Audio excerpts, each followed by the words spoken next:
As usual,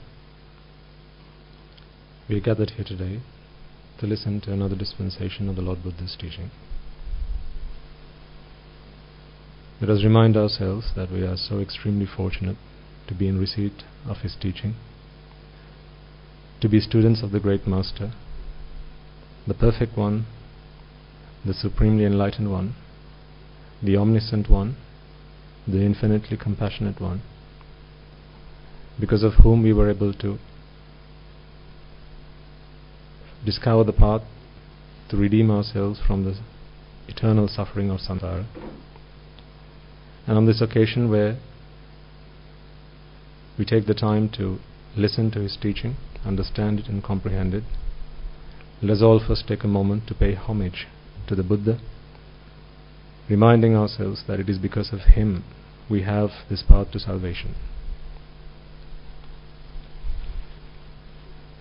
Namo tassa bhagavato arahato samma sambuddhassa.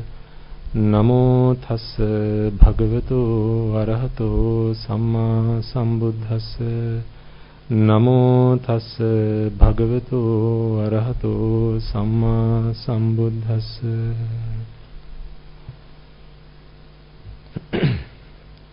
And also, before we commence the sermon, let us take a moment to observe the precepts, reminding ourselves once again that we are finding ourselves in this position where we are having to renew our vows.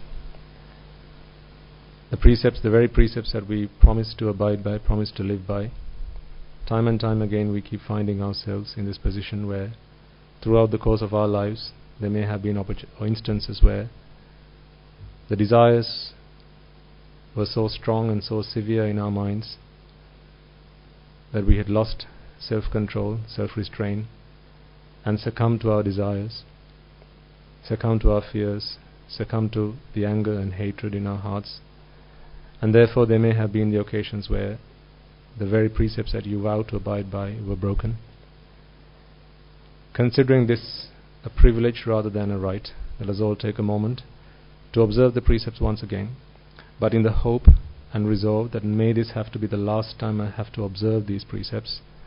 May the virtue entailed within these precepts be part and parcel of my conscience and the very fabric of my being. With that hope, with that resolve in mind, in order to observe the precepts, please recite all together and after me. Buddhang saranang gacchami, Dhammang saranang gacchami, Sanghang saranang gacchami, Dutiyampi buddhang saranang gacchami, Dutiyampi dhammang saranang gacchami, Dutiyampi sanghang saranang gacchami, Tatiyampi buddhang saranang gacchami, Tatiyampi dhammang saranang gacchami, Tatiyampi sanghang saranang gacchami, Saranaгаmanang sampunnang, Panatipata veramani sikkhapadang samadhiyami.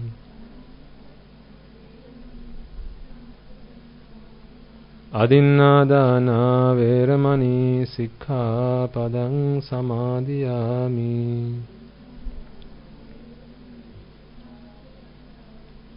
Kāmesu micchāchārā veramani sikkhapadang samadhiyami.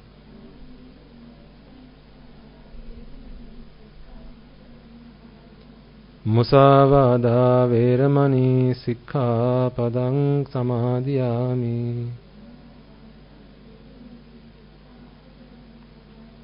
Suramera majjapama datthana veramani sikkhapadang samadhiyami.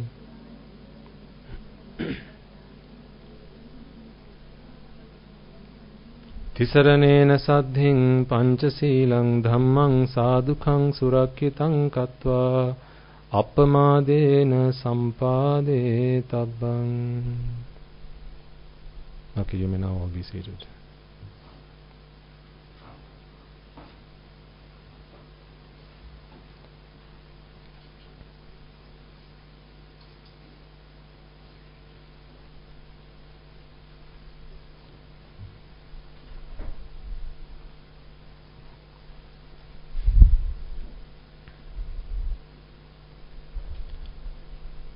Most venerable members of the Mahasangha, distinguished gathering, as well as those joining us online. Before we commence the sermon, let us all take a moment to invite all the devas, brahmas, spirits, demons and the dead, all those beings who will have been with us throughout this infinitely long journey in samsara, those beings who will have been mothers to us, fathers to us, brothers, sisters, uncles, aunts, nephews, nieces, grandparents, employers, employees, teachers, and so on and so forth, many countless times in this infinitely long journey. There will have been many times we will have been at their debt, and this is now the perfect opportunity for us to repay such debts that we owe them, by offering them the gift that excels all other gifts, and that is the gift of the Dhamma. Let us invite them such that they are able to witness this meritorious deed and acquire due merit, which may help them to redeem themselves from the woeful planes, if any of them have today been born in the woeful planes, and to be born in the blissful planes. And for any of those beings who are already in the blissful planes, may they be able to listen to this teaching, may they be able to understand it and comprehend it, and be able to redeem themselves from the shackles of samsara once and for all. So with that hope and prayer in mind, in the hope that may they be able to receive this precious gift of Dhamma just as much as you are about to, let us open the opportunity to all of them. May they join us from the 10,000 world systems, wherever they may be, in whatever capacity they are able to do so. May they join us, may they witness this meritorious deed, and may they attain the supreme bliss of Nibbana. So as I now make this invitation, I invite you all to extend this invitation in your hearts and in your minds out to all of those beings to join us, to acquire merit, and to attain the supreme bliss of Nibbana.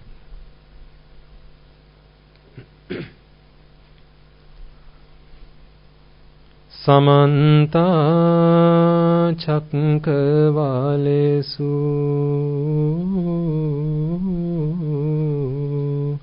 Atra Gachantu Devata Sadhamang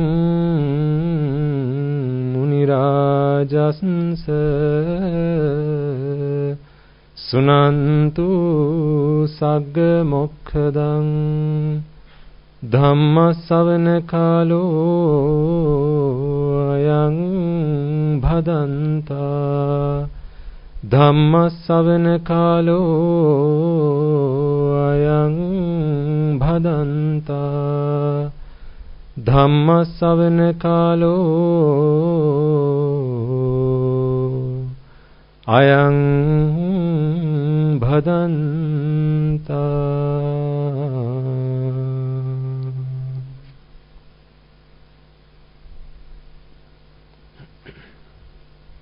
And also before we commence, let us all take a moment to remind ourselves of the change that this Dhamma has had on our lives.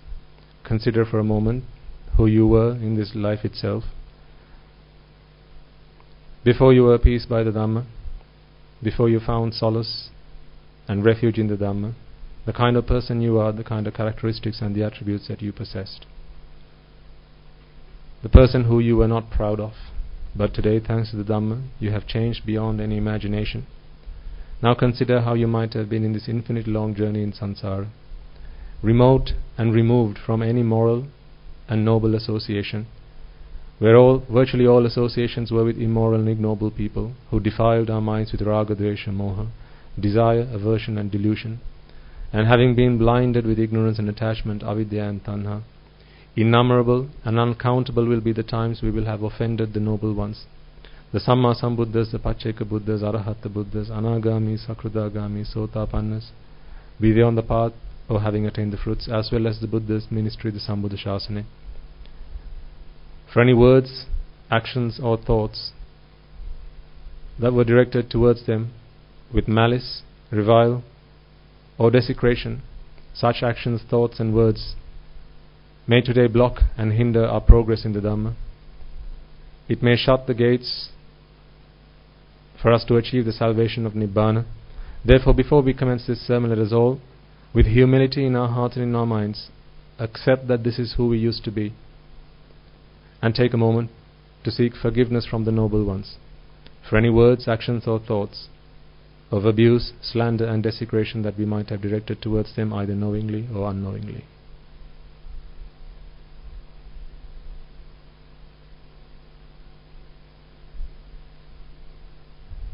And finally, let us all make a firm resolve that may through the course of this sermon you be able to understand the teaching of the Buddha, and in doing so be able to close the gates of the four hells once and for all. If there are any among you who have already attained the state of Sotapanna, may you be able to fulfill the subsequent stages and be able to attain the supreme bliss of Nibbana.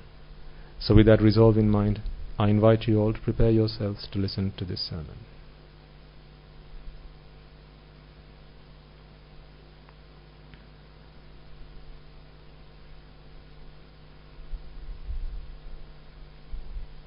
Okay.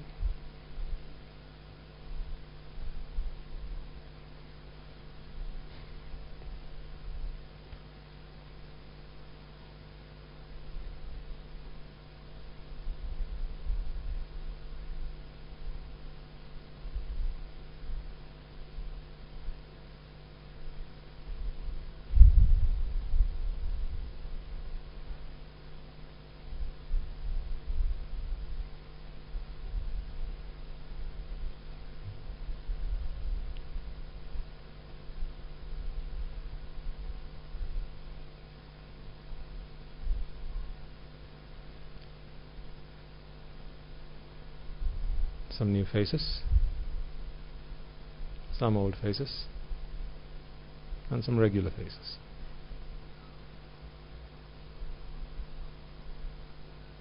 The thing is, we've met each other so many times.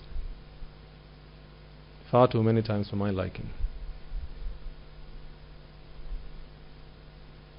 So really, there are no new faces. Every face is an old face. Isn't that so? How so?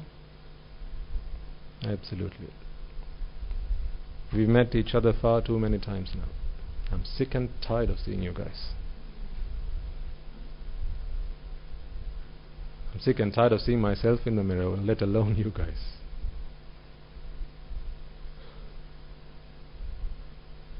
This has to stop. But that stopping can only come with realization. Why this has to stop must be realized first. Very seldom do people actually get the opportunity to understand the teaching of the Buddha. It's a very rare chance. I doubt there's anything that's more rare than that. I doubt there's anything that's more scarce than the teaching of the Buddha. The advent of a Buddha is very rare. Achieving human life, being born a human being, is very rare. For the Buddha's teaching to prevail at a time when you have come into this world as a human being, that is also very rare.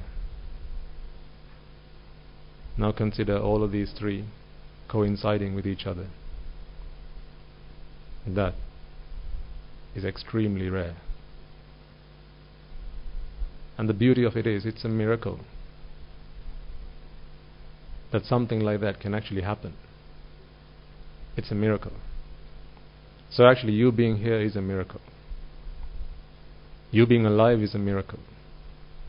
In this day and age, in this time, to be here, to be in receipt of the Buddha's teaching, to be alive, to have all your faculties working, this is a miracle. People spend far too much time considering and going after and looking at, taking pictures of the 8 wonders of the world. The wonder is right in the mirror staring at you. Don't have to go anywhere. Just look in the mirror. That's the biggest wonder. Just you being alive. Because until a Buddha comes into our lives, and by which I mean until his teaching touches our lives, we go through this transmigrational process trying to fix the wrong problem. In our pursuit of happiness, we simply end up doing all the wrong things. Not for once did we stop to think, are we doing the right thing? Are we doing about this the right way? Because we never had the opportunity. No one said, stop, think, what are you doing? No one said, think it through, analyze what you're doing. Are you doing what you need to do? Are you doing what should be done? Because we have not been so fortunate. We have not been so lucky.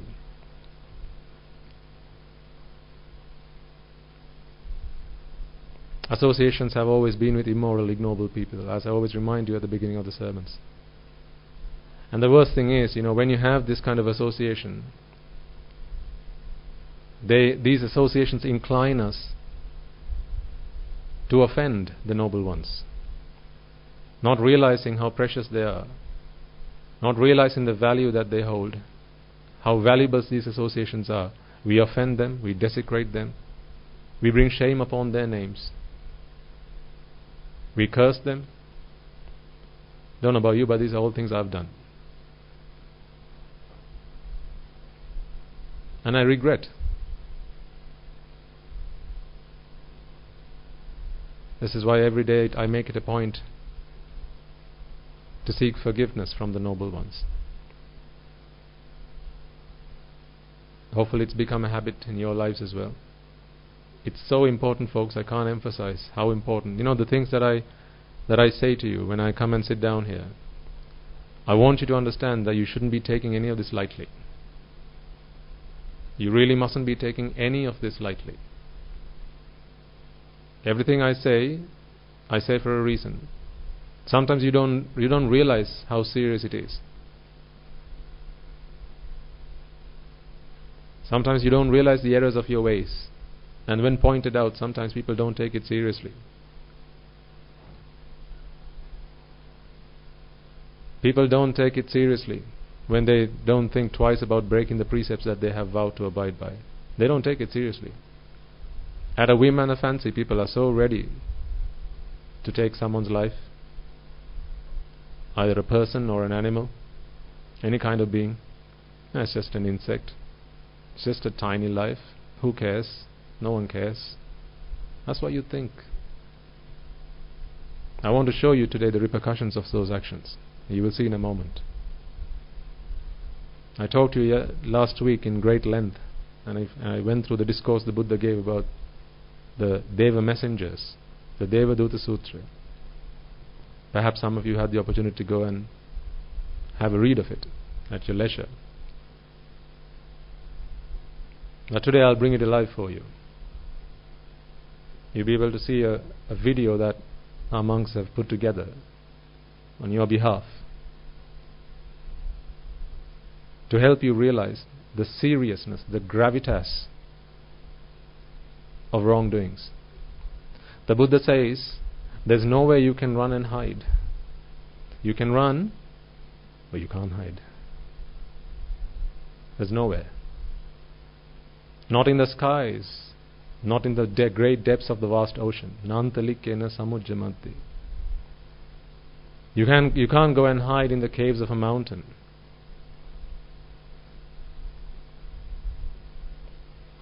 You can't hide. You can't leave this planet and go to another planet and hope that the wrongdoings that you have done will not bear their fruit. No, of course they will. Because everyone has to surrender when it comes to karma vipaka. But people don't think about this stuff. Why? Because it's so easy not to. So easy not to. You will know through experience that making the right choice is usually a very tough one. Even when you know right from wrong, doing the wrong thing is so easy, isn't it? But doing the right thing, now that's very tough. It's very difficult to do the right things. But to do the wrong things doesn't take a long time.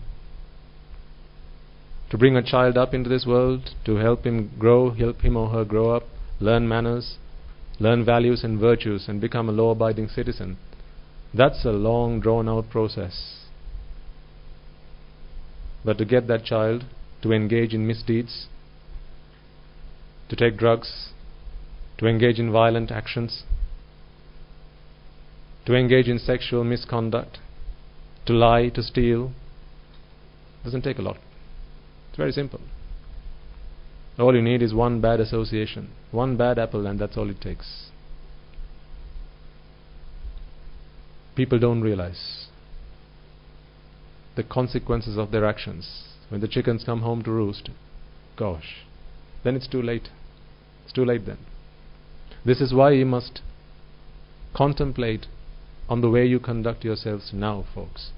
And again I repeat myself, I hope you realize the gravity of the things that I share with you. Please do not take any of this lightly, because one day you will regret. You know, on one occasion the Buddha addresses his monks and he says, and as I read this, it's a stanza in the Dhammapada, sent a shiver down my spine. He says, monks, you better be heedful.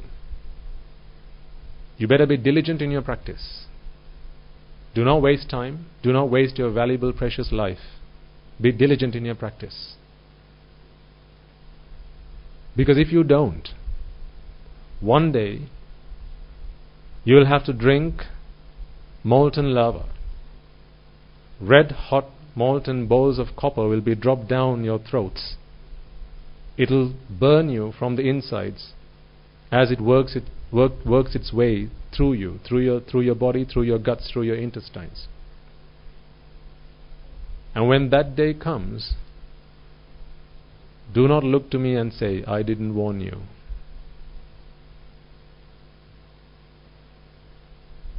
If today you are not heedful, if today you continue to seek pleasure in sensuality, now as I say this, I want you to think about how you spend your lives.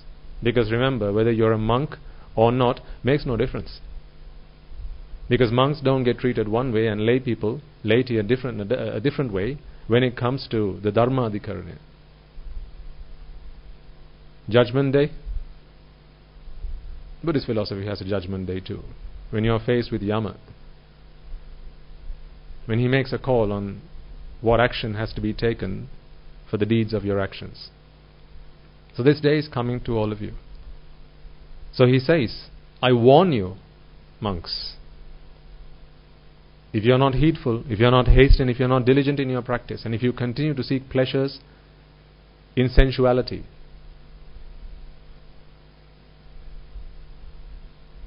then be warned. Because when that day comes, there will be no end to your suffering. You will be shouting from the depths of your throats, but I won't be there to save you that day. I won't be there to save you. And then don't tell me I didn't warn you so. So don't take any of this lightly. I don't take a single word that the Buddha preached, the Buddha taught lightly. Because I can't afford to. That's why. All my life I took it very lightly. I didn't think much of it. I paid far more attention to everyone else and very little attention to what the Buddha taught me. Oh, how I regret. But now I can't reverse the actions that I took. I'll have to suffer the consequences. I just don't want you to fall into the same traps. Because now the teaching is available. The path to your deliverance, the path to your salvation is available. So be heedful. Don't wait to learn from your mistakes. Learn from someone else's mistakes, because that's better. So hopefully you'll be able to see today the consequences of someone else's mistakes. But the sorry thing is, the pathetic and sad thing is, this is what's happened to all of us. This will have happened to all of us so many times, and it is due to happen to us very many times into the future, if you don't do what has to be done. Ignorant people, foolish people, they continue to seek pleasures and go after happiness completely the wrong way round. Until they have realized the Dhamma, this will continue.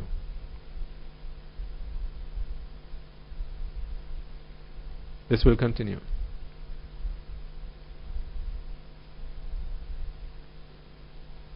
It's not because the Buddha had nothing better to do he preached the Four Noble Truths. By the time he became the Buddha, he'd achieved everything he wanted to achieve. All the years of his hard work and labor had already borne fruit. There was nothing else that was left for him to do. Did you never consider why the Buddha wasn't born in the Brahma worlds? Remember, he is the Buddha. He is a supreme Buddha who does not become a Buddha by taking instruction from someone else. So the Dhamma has to arise in his own mind. He cannot become a Buddha by taking instruction or listening to the Dhamma from someone else. So therefore, actually, he doesn't even need a pair of ears or eyes. So even as an Arupavachara Brahma, a Brahma with no form, no physical being, no physical body, he could still have become a Supreme Buddha. Why? Because the Dhamma has to arise in his own mind, not through listening, not through hearing someone else preach does he become a Supreme Buddha. So then, just ask yourselves for a moment, how come he came into the human world? He could have stopped in the Rupavachara Brahma worlds and then saved everyone from there on. He could have stopped at Paranimita Vasavarti, which is the celestial plane with the highest amount of pleasure. So they say. In a worldly sense, the greatest amount of pleasure. He could have stopped there. He could have stopped at Tusita. He could have stopped at Chatur Maharajike, the four great kingdoms. But no, he came right down to the last step, the last opportunity that anyone has for salvation, which is this human world. So don't you think that you're all so lucky to have been born humans? This is the last step. Don't you for a moment think that we are safe. This is the last step. You're on the last train. If only you had just missed one step, you would be back in the four great hells. This is the last step.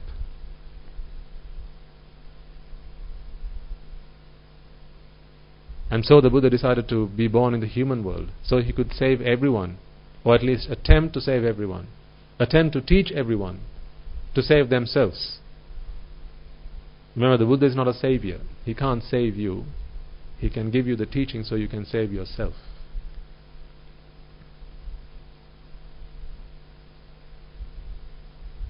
But people don't realize this. It is such a shame. It is such a shame. People don't realize this until it's too late. They spend a lifetime, folks, doing all the things that people tell them to do, doing all the things that they think are the right things, but ultimately, a lifetime has just gone by and nothing achieved. None of you came into this world with anything. You came empty-handed, and you know for a fact that you're all going to be leaving empty-handed. So if you've studied displacement, which is the shortest distance between 2 points, you came empty-handed. You're leaving empty-handed. So really, displacement is how much? 0. In other words, everything you've done in your life amounts to nothing. Because it's not the distance you've traveled that matters, because if you consider the displacement, 0. So all the houses you built, all the money you've earned, all the children you had, all the places you've been to, all the wealth that you've accumulated, all of that amounts to nothing. But it didn't stop you from working like a cow, from running around like a dog.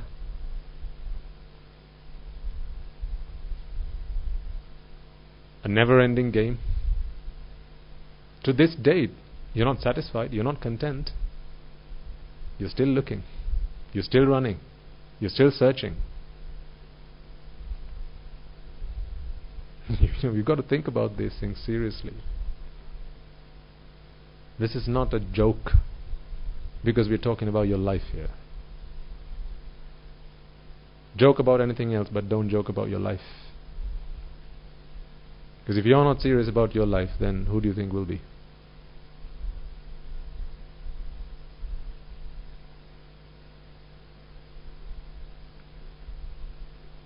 You've got to open up. Open your eyes. Look. Look within. Understand that this is the time to take action. And you don't know when your last day is going to be. It doesn't matter how old you are. Because what percentage of your life you've consumed by now, how do you know? And for that, it doesn't matter what age you are. Whether you're 10, 12, 15, 16, 17, 18, 20, 25, 30, 40, it doesn't matter. You don't know what expiry date is printed on your certificate of death. It's just waiting for a date to go in it. You all got one. It just needs a date to go in it. And you don't know what your expiry date is. And that with it brings a huge risk. And that risk is you don't know when that is. So when should you start to prepare for it? Yesterday, absolutely. I'm glad you remember. You should start yesterday. Not today. Today is too late. Yesterday.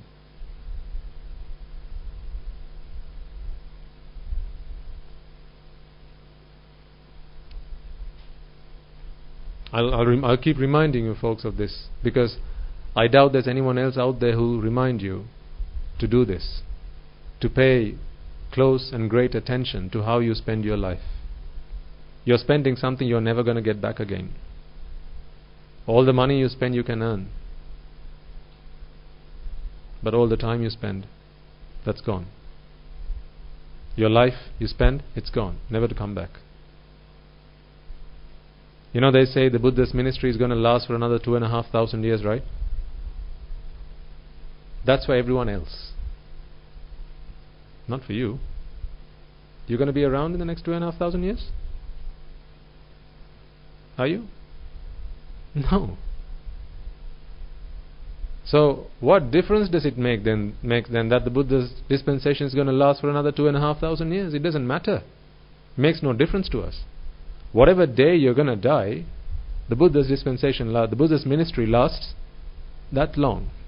Not 2,500 years. Because it doesn't matter how long it lasts. You've got to be around to make use of it. I spend my days thinking today is my last day. So if you ask me, the Buddha's dispensation ends today. It's almost 3 o'clock.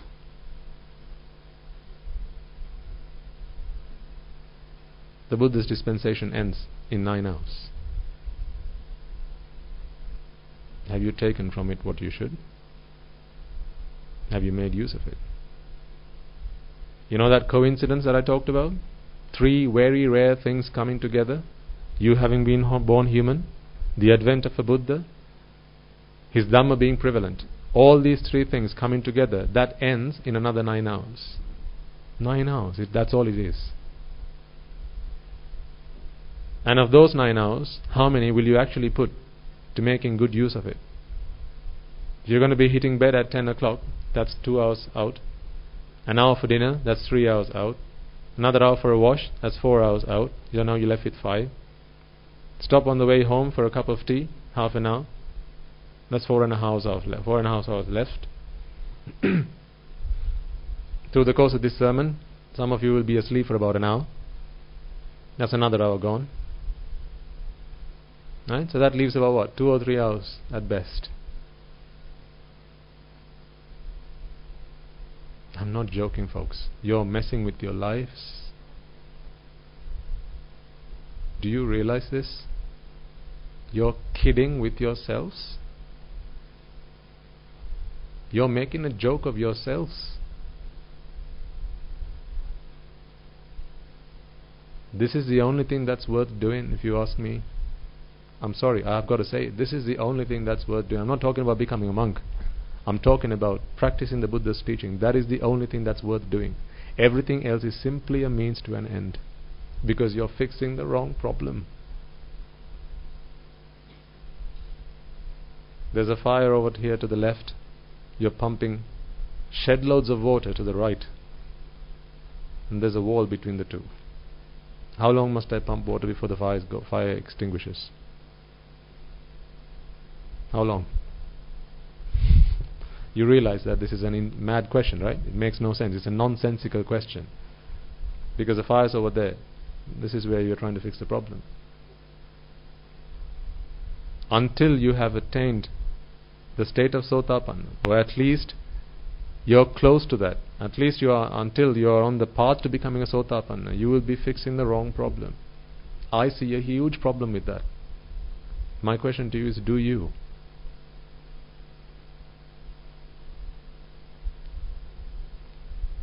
I see life sipping past by you.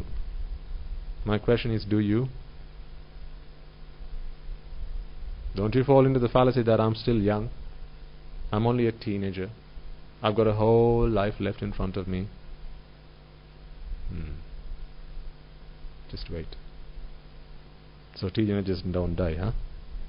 It's only old people that die. Actually, elderly people, they are very careful. The young people, the youngsters are much more adventurous, aren't they? All these adventure sports, right? Jumping off cliffs, jumping off planes, all this adventure stuff. The young people these days, that's who's into it. With every time you do something like that, aren't you putting your life at risk? That's the thrill, isn't it? Putting your life at risk. See how you get your kicks? By putting your life at risk. That's what gives you the kicks. Wow.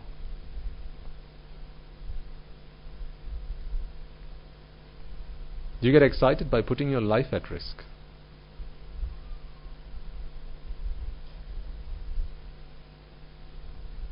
Are you serious?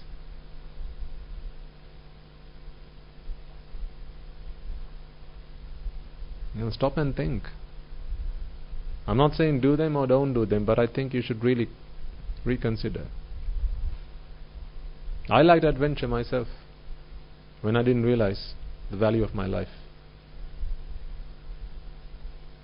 Plenty of times I almost messed up going to do adventure stuff. Plenty times. Wow, I was lucky.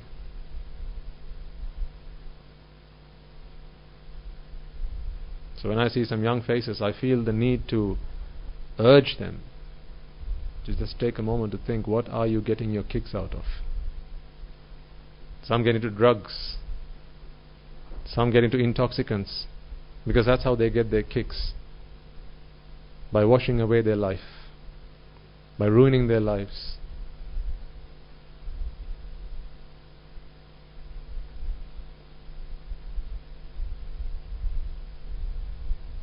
You better understand the seriousness of what I'm saying to you, because you have been blessed with this one opportunity. I don't believe that in the last 2,500 years I'd ever come into this world, ever. This is my first and last opportunity. That's how I think to myself. Don't know about you. The Buddha came into this world. He said 5,000 years is how long my dispensation lasts, my ministry lasts. I think this is my first and last time. I was not here before, and I'm not going to be here after. If I die now, I don't believe I'll be here after. I'll be somewhere else. Next time I'm born a human being, there probably won't be a Buddha. Just think about it, right? How many Buddhas do you think have come and gone? Right? Think about this seriously. I'm proposing an important point. Think about this, right? How many Buddhas do you think have come and gone? 10? 100?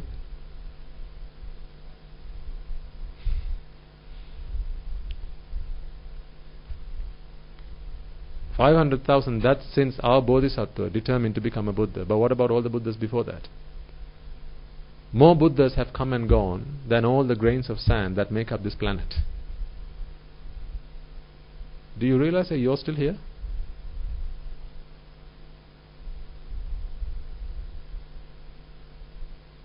You're still here.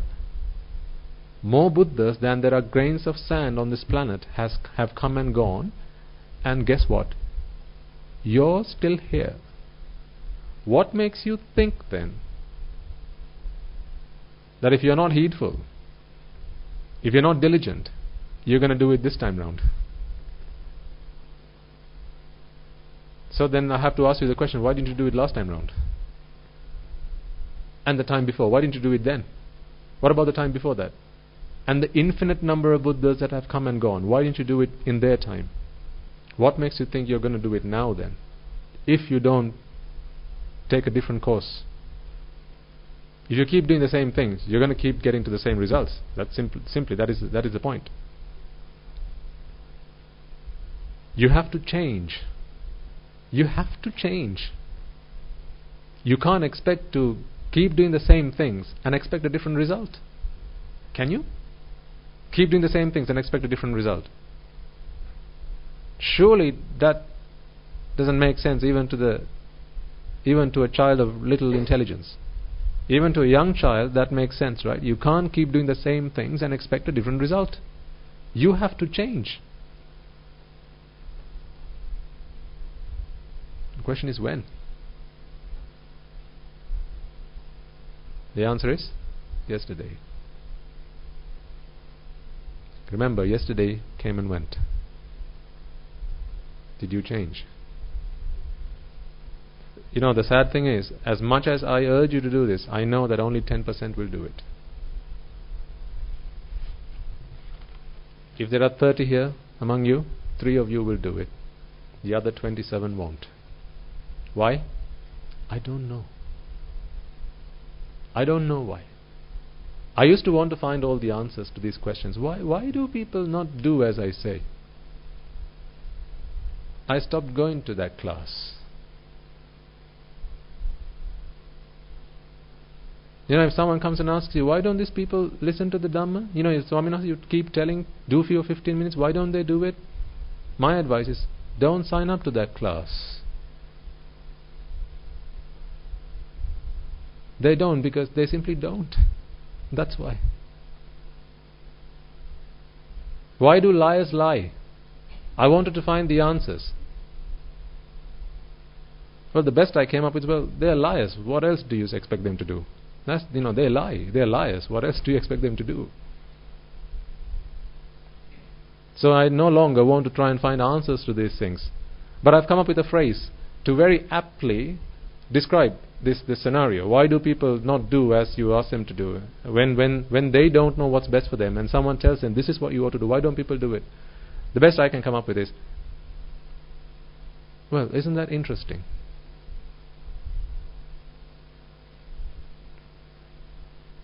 Listen to the sermons. They don't. Why? Interesting. It's rather interesting. They just don't. They could. And they know they should. But they won't. Why? I don't know. I don't know. I've stopped finding answers to these things. And that's dangerous. Not for me, but for you. I used to want to go and talk to everyone and ask them, Madam, why don't you listen to the sermons? Why don't you do your 15 minutes? Why don't you reflect on the Dhamma? Why don't you practice? I used to want to go and talk to everyone of the people who used to come along to the sermons. I used to want to. I expected them to come and tell me, give me an update. You know, how's it going? Are you working on it? But now I don't. I've given up because I know only 10% will do, and the 70% or the other 90% won't. It's just a fact of life. Pareto principle says 80-20, right? I say 90-10. That is simply the truth. But despite that, I will continue to preach to you because I know there's the 10% who will make use of this. My question to you is, ask yourself, are you part of the 90% or are you part of the 10%? If you are part of the 90, then you better had change. Change. Not today, yesterday. Change. Because if you don't do it, then nothing's going to change for you. You've got to change. Because I know that, you know, when you go back out there into the world, the people you associate, remember, it's not me, but the Lord Buddha that said, Ananda, it's not half of my ministry that is dependent on Satpurusha Sevana or association with noble ones. It's the entirety of my ministry that is dependent on association with noble ones? Do you spend the entirety of your lives associating noble ones?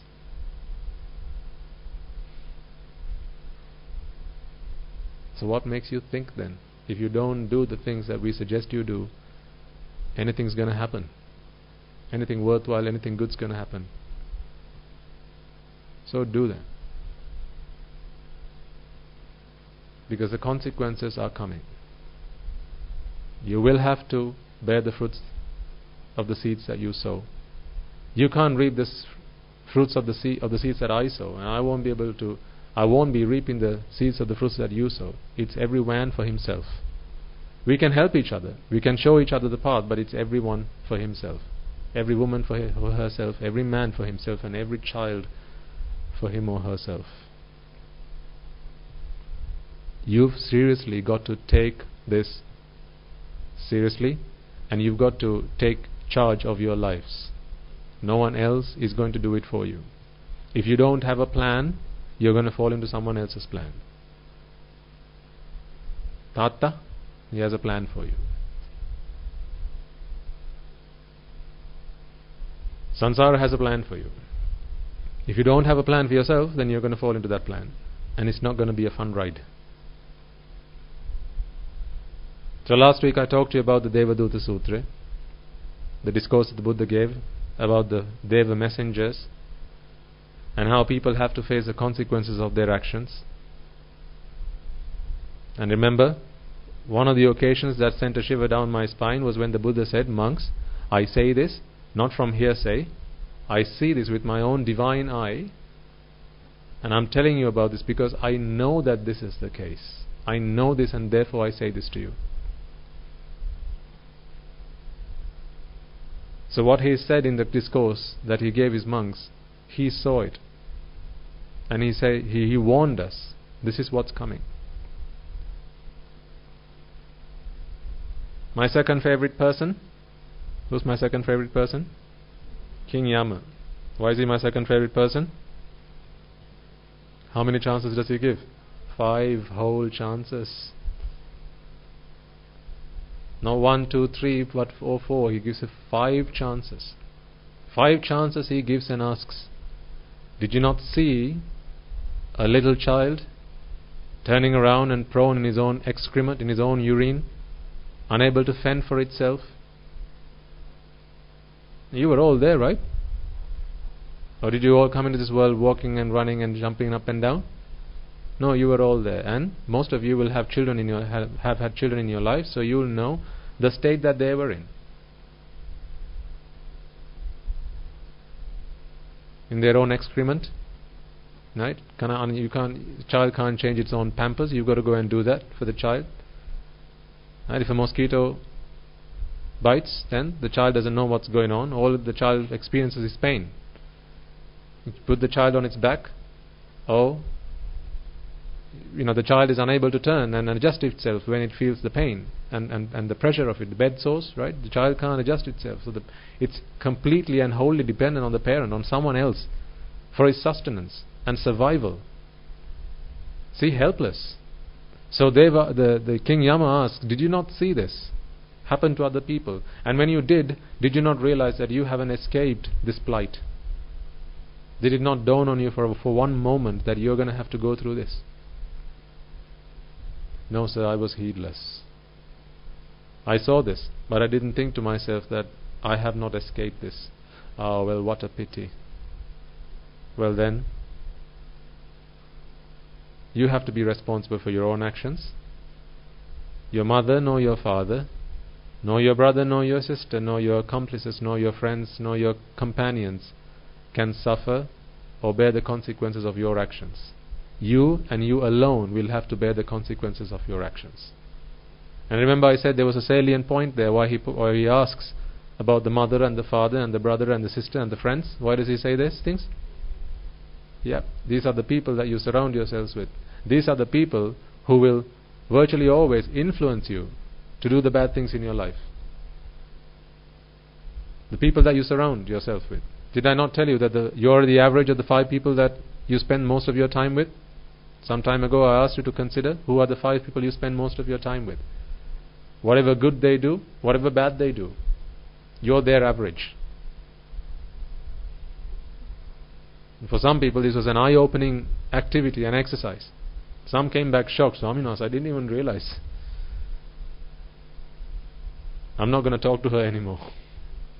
I said, good. Because you've got to walk away from the 90% folks. You've got to walk away. Remember, it's your life you're gambling. Not my life. It's your life you're gambling. Walk away from the 90%. Don't hang around the bad crowd. Don't hang around them. Walk away from them. Don't hang around the people that talk to you about indulgence in sensualities.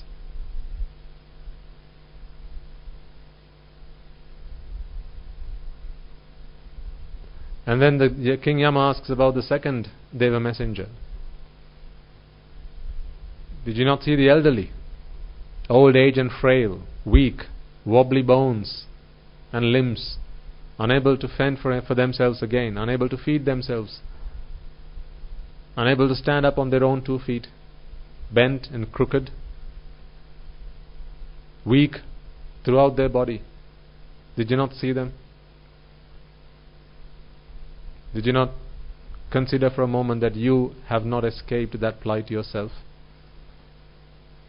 And then this man says, no, sir, I did not. I saw them, but I didn't realize. I didn't take a moment to think that I should be changing the course of my actions. I should be doing something else with my life. I didn't stop a moment to think. Oh well, what a pity then. It's time to suffer for your own consequence, for the actions, the consequences of your own actions. Because not your mother, not your father, not your brother, not your sister, not your husband, nor your wife, not your friends, nor your accomplices will come to save you, because you have to suffer the consequences of your own actions.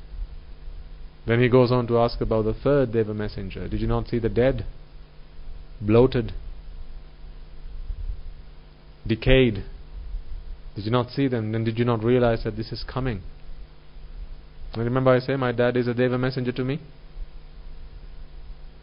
Right now he's Deva messenger number 2. Pretty soon he's going to be Deva messenger number 3. Yes or no? No, of course. Pretty soon he's going to be Deva messenger number 3. Right now he's number 2. What do I mean by that? Old age and disease and illness. That's number 2. Number 3? Dead. He's going to be dead pretty soon.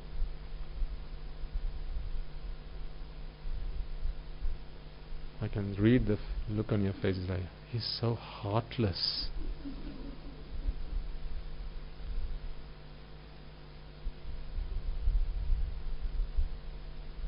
I'm just talking about the inevitable.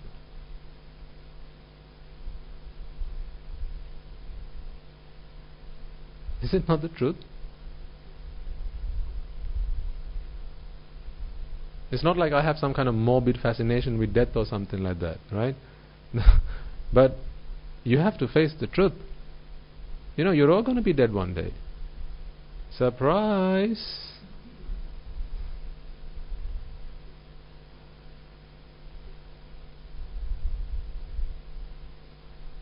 So my dad's going to be dead soon. And if I'm lucky, I'll be around to see it. Huh? Why? If I'm around to see it, then it just means that he's predeceased me. So I've still got more time left. Is it not foolish for me to say that I hope I'm not going to be around to see him die?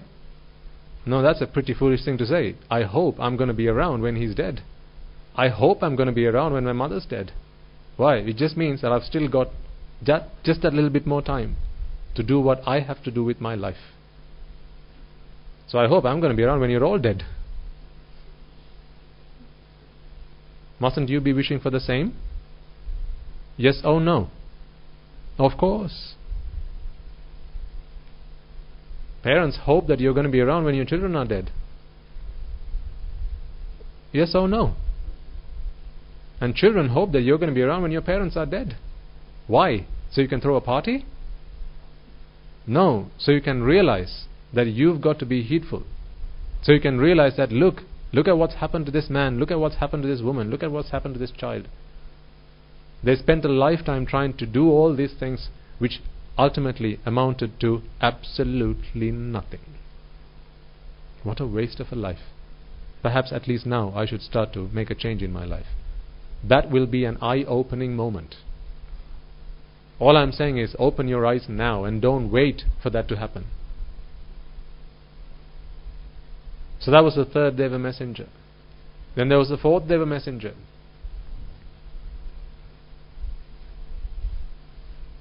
Men and women who had committed crimes and sins and then taken in front of the kings and the law enforcement people. So who are punished for their bad actions, for their evil doings, for their wrongdoings. How they were whipped. Remember Rahu's mouth? The punishment? When you get a chance, go on YouTube and just type in punishments in the royal times. Have a look. You'll find some interesting stuff in there. Some pretty neat, interesting stuff in there you'll find. Have a look when you get back home. Punishments in the royal times. Have you heard of the brazen bull? Oh, you should. The brazen bull is a bull that's made of metal. The punishment is a man who commits an offense for whatever reason. He gets chucked into this metal container, which has been made in the shape of the bull, and the bull's nostrils are open so air can flow, and then a fire is lit underneath this container. So now this man that's inside is burning. So essentially he's becoming a barbecue on the inside, and you can hear the sound of a bull, because as the smoke starts to gather on the inside of the bull, it escapes from the nostrils. This is essentially smoke of the man that's burning on the inside. And when he shouts in pain, when he screams in pain, it sounds like a bull. So they call it the brazen bull.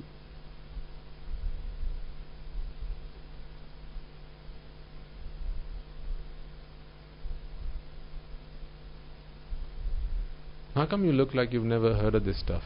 You've been in one. Come on, remember.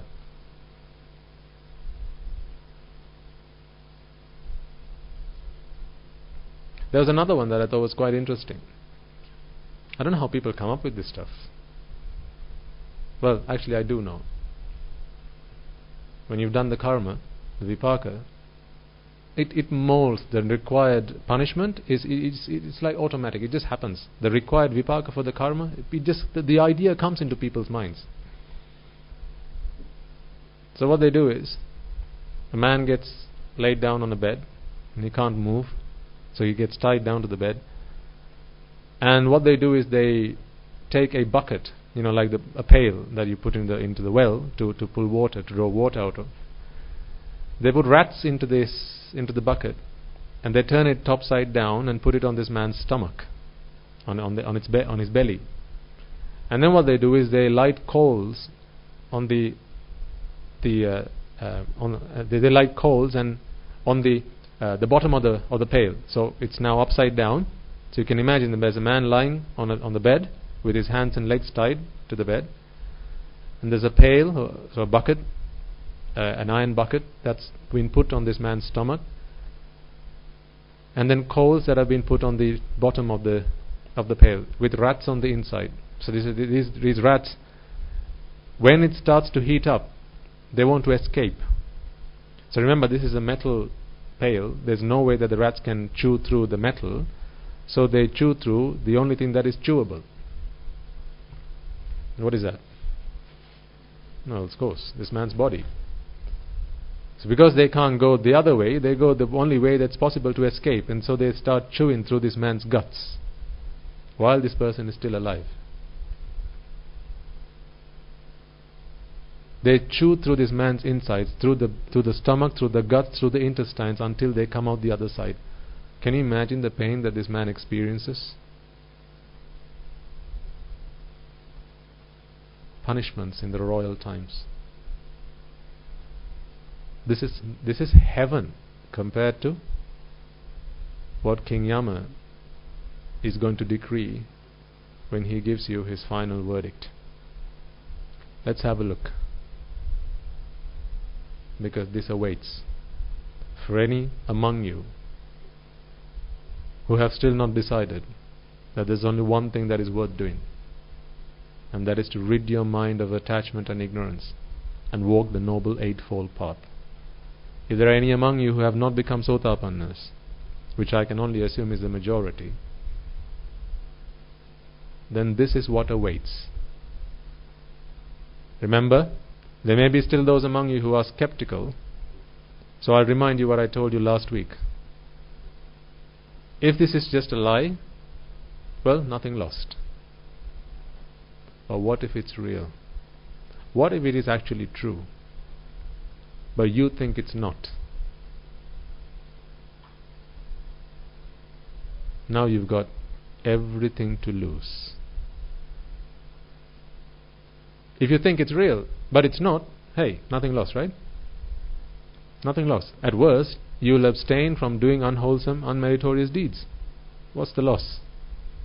Nothing. But what if you think that it's not true, and then you continue to engage in unmeritorious, unwholesome deeds? Killing, stealing, indulging in sexual and sensual misconduct, lying, backstabbing, engaging in frivolous speech, slandering, desiring the property of others, being evil in your thoughts, hatred, anger, malice. Ask yourselves, children particularly, are there times where you have frowned at your parents? You will see the consequences in a moment.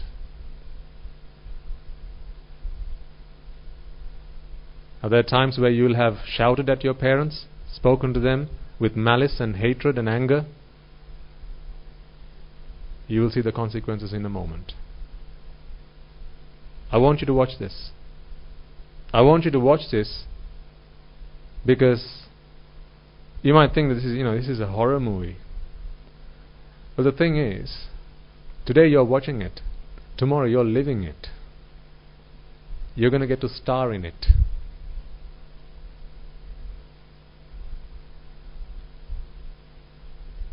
I suggest that that's not going to be so fun. So hopefully, when you watch this, you will at least, it'll inspire you to make a change in the way you act and the way you conduct yourselves towards your parents, towards the elders, towards the noble ones, and in general, to abstain from the unmeritorious deeds. Watch this and we'll talk afterwards. Can you set it up, please? Can you set it up now?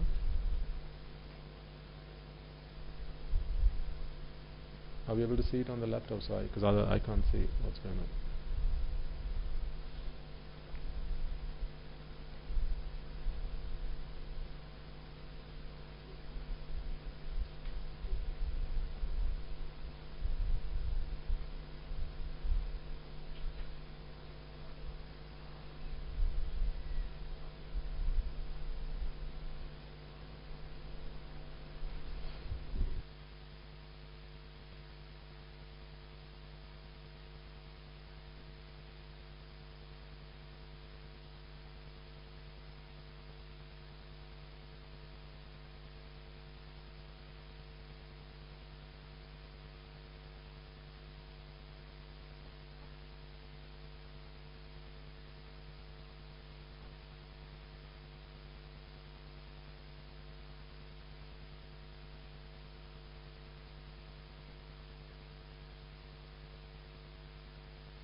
So while it's being set up, just ask yourself when you watch this. Again, I speak to the skeptics here because I know there will be a few. What if this is real? Can you afford to mess it up? If this is not real, if this is all fake, then fantastic. Let's just forget everything. But what if it is? If you read the scriptures and the teaching of the Buddha, what you're going to be seeing here is an exact depiction of what he has described in the various suttas in which he talks about the great hells and the endless suffering there is there.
Need I say more?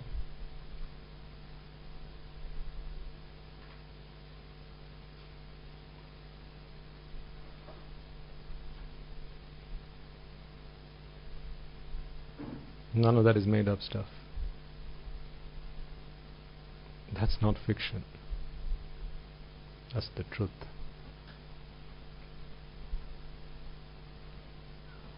If you continue to live your life exactly the way you do now, this leaves out those who have already entered the path. But, as I said, the 90%, this is what awaits.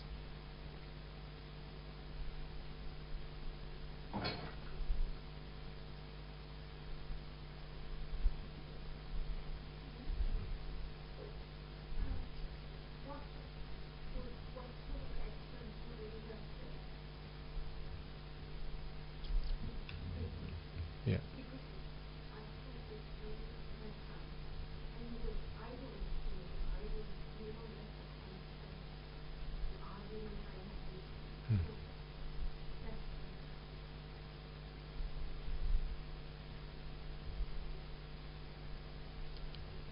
Any time where you act with lobha, dosa, moha,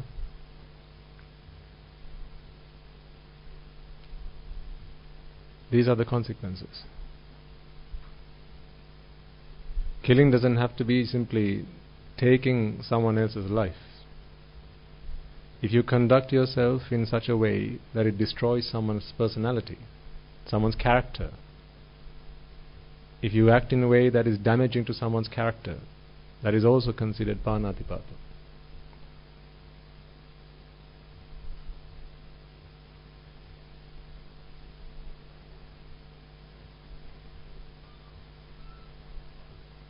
Taking what belongs to someone, people think, this has to be done on a massive scale. No, it doesn't. Very little things, simple things.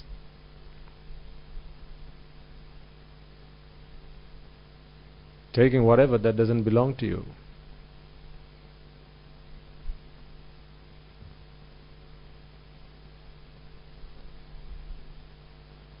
Engaging in sensual misconduct. This is why I don't like to use the word sexual, because that is simply the extreme of that. But it doesn't have to be sexual misconduct. Sensual misconduct is more than enough. Where you indulge in sensuality, where you praise sensual pleasures with other people, constantly trying to pull other people into a world of sensual pleasures, talking to them in a way that ignites the fires of raga, dvesha, moha, in their minds and in their hearts.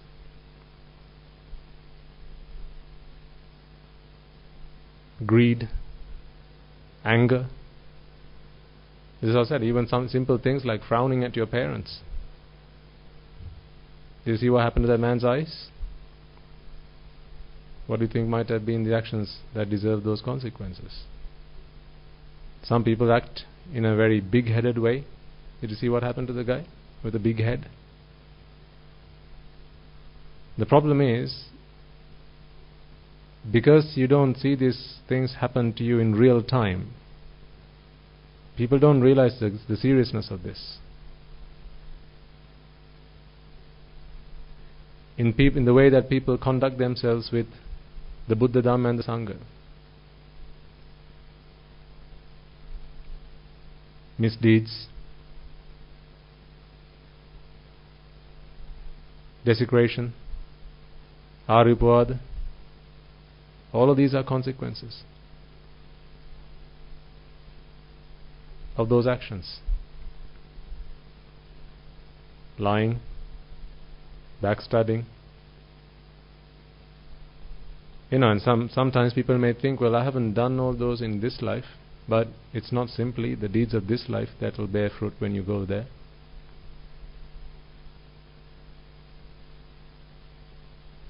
Whenever you've given room for anger in your heart, that represents the fire that awaits you. The anger in your heart, that's what burns you, and that's what will burn you physically when you're there.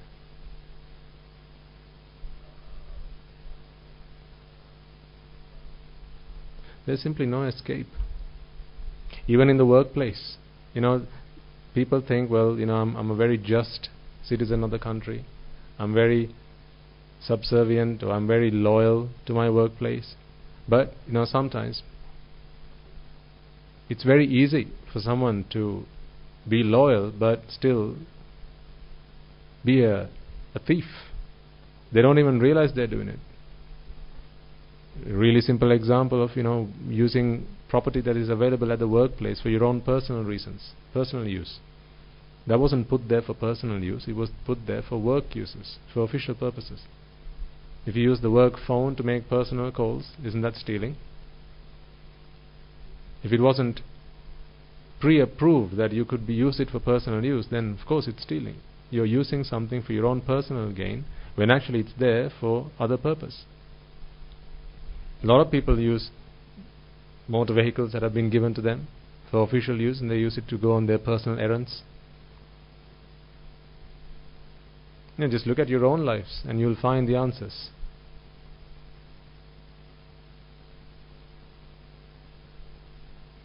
Because of competition that people have with each other, even in schools. When one child wants to be better than the guy sat next to him or her, some people will go as far as stealing their notebooks, hiding them so that they are not going to be able to access them and do their studies. All of that is stealing. It may seem like really simple things, but the consequences are quite grievous. Because the thing is, when you do something like that, it's not just one thought which is required to commit that sin. Many hundreds of thousands of thoughts. The power of a thought is immense. It's the very fire that ignited in your heart which represents the fire that's going to burn you alive when you're in the great hells.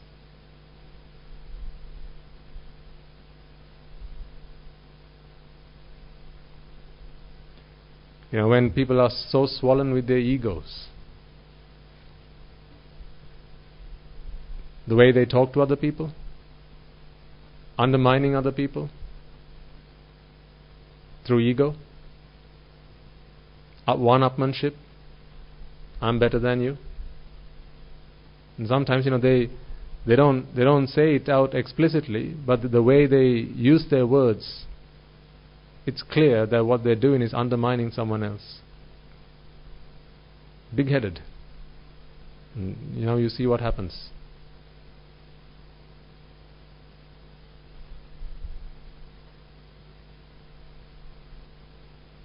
It's no joke. Especially, these days, something I'm really concerned about is how children spend time, and the things they do with their parents. Right? Because we've gone from a culture where children were very respectful towards their parents to one where children don't care at all about respect towards their parents. Because the way the Buddha taught us, you must regard your parents as you would regard an arahant. So if there's something you wouldn't tell an arahant, well, you mustn't say something like that to your parents. If you frown at them, if you raise your voice to them, these are consequences. Ask yourselves, yourselves as you were children, about your children, how they conduct themselves with you. If you say don't do something, then what is usually the response back these days, particularly teenagers these days? Because they think they know better, and no respect, no regard for parents. Raise their voice, shout back. I see a lot of teenagers these days, this is their fate. I don't know how many among you, but this is their fate for a lot of teenagers these days. I'm not talking in other countries, in Sri Lanka.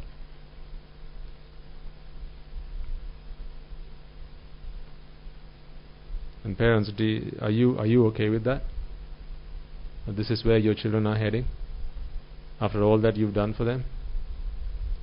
All the trouble you've taken to teach them, to educate them, to bring them up, to look after them, to care for them, if this is where their final destination is,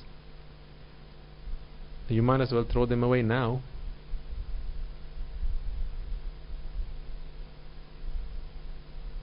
Because one day they're just going to be meat. You might as well drop them at the butcher's on your way back home. Because this is what awaits.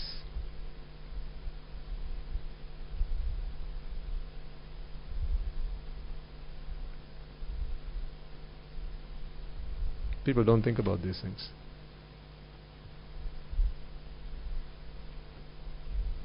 Without an understanding of the Dhamma, there is no hope. Yes, sir.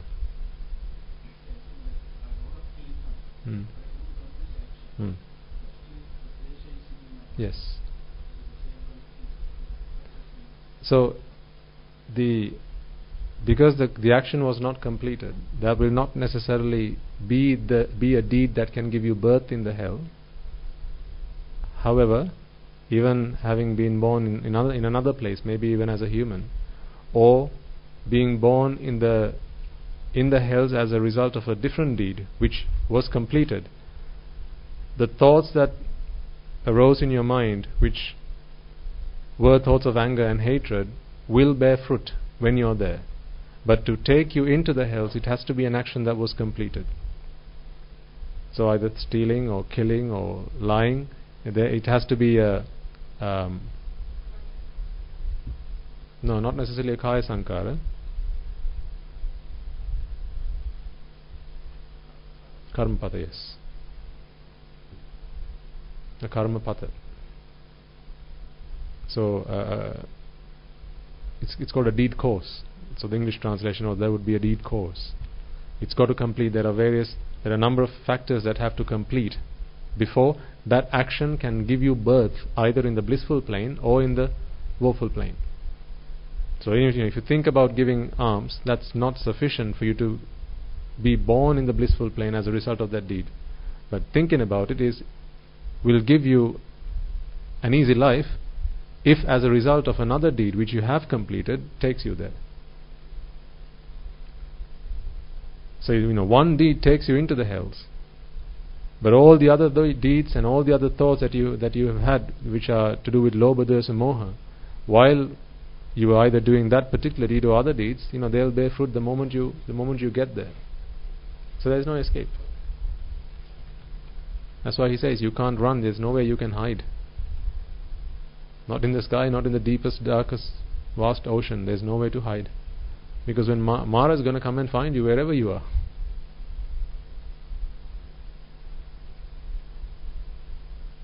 So what I want you to do is, look back at your own lives. Not to regret, not to repent, because there's no point in doing that. Did you see the man whose head got chopped off and was replaced by the head of a pig? This is what happens when people slaughter animals. Right? In some cultures, that's how they celebrate. Even religious functions, you got to have the pig, or you got to have some kind of animal. It becomes a centerpiece. In some cultures, some religions, right? Killing an animal is part of the tradition. It's part of the culture. It's part of the practice. See what happens? How many times do you think that's going to happen? Not once, not twice, not 3 times. One day in the hell realm is 9 million years in the human world. 9 million years. And the minimum length of time in the hells is 500 hell years. One day in hell is 9 million human years. So how long do you think you get your visa for? That's almost a permanent residency.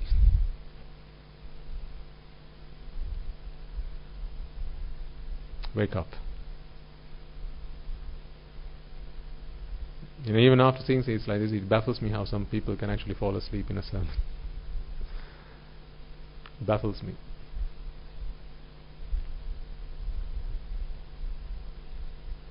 Because there's something you have to do to save yourself.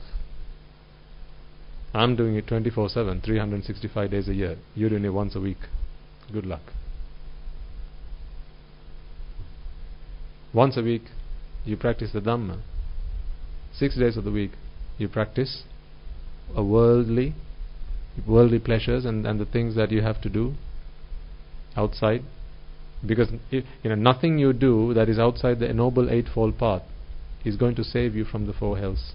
Wow, how come? Because only a Sotapanna is free from the 4 great hells. To become a Sotapanna, you have to enter the Noble Eightfold Path.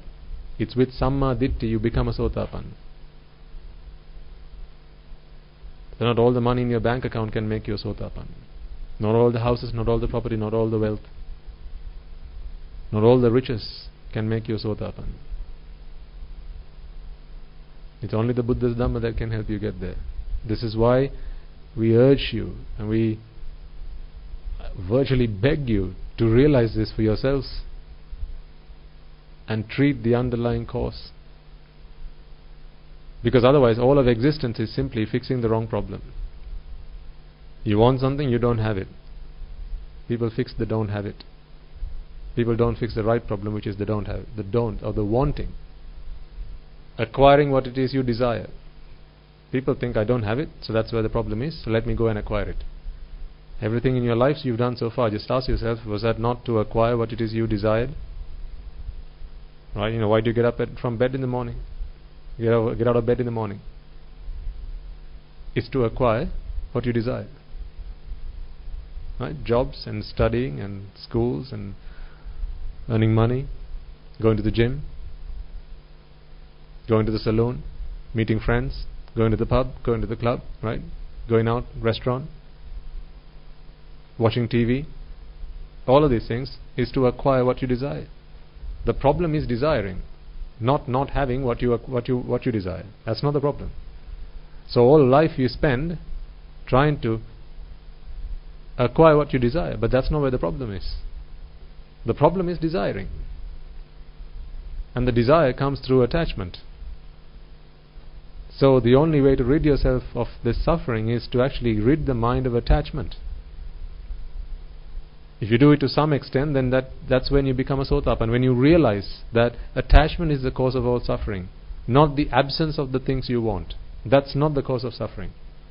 The cause of suffering is attachment, is wanting the things you want. It's wanting, it's the desire that is a problem. Because when you set your mind on something and you've decided, right, I want it, people will go to any length. And most of the time, as I said, it's easy to do the bad stuff to get what you want, right? It's easier to bribe someone than work hard and get to where you want to be. Is it a bribe? Why do you think bribery is such a big problem nowadays? Corruption. It's easy to do those things through evil means. So when you've got to set your mind on by hook or by crook, I'm going to get this, but you're going to be treated by hook or by crook.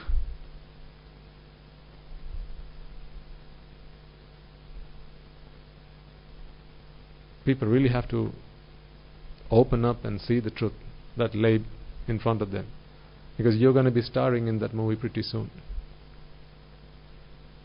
Don't forget to send us a postcard and tell us, and write on the Swami answer, you were so right, I messed up big time.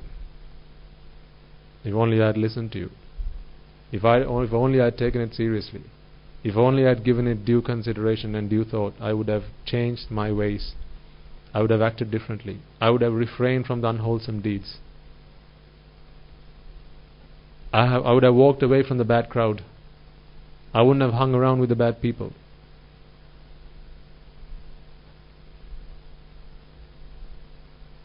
You know, it really is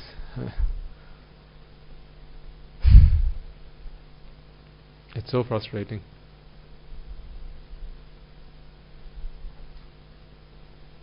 This is the thing that people don't get, the gravity of this. Just knowing that people don't realize how important it is that they do something about what's going to happen to them. You know, this is the tsunami that's coming. If you haven't shut the gates of the four hells by now, what if you die tonight? What if? You know, just before the sequence started of the suffering in the hells, you saw some clips about some of the things that people do to get there. You know, a young child goes to the shop, steals a bar of chocolate, doesn't see anything wrong with that. Simple thing to do, right? Just take it, put it in your pocket, walk out. Seems like a really simple thing to do, but the consequences of that are so severe. So really, I think, you know, before you send your child to Montessori, you got to teach the child at least the 5 precepts, because Montessori education or nursery education is not the biggest thing that's required. Because what if the child dies the following day? At least say, Puta, do it.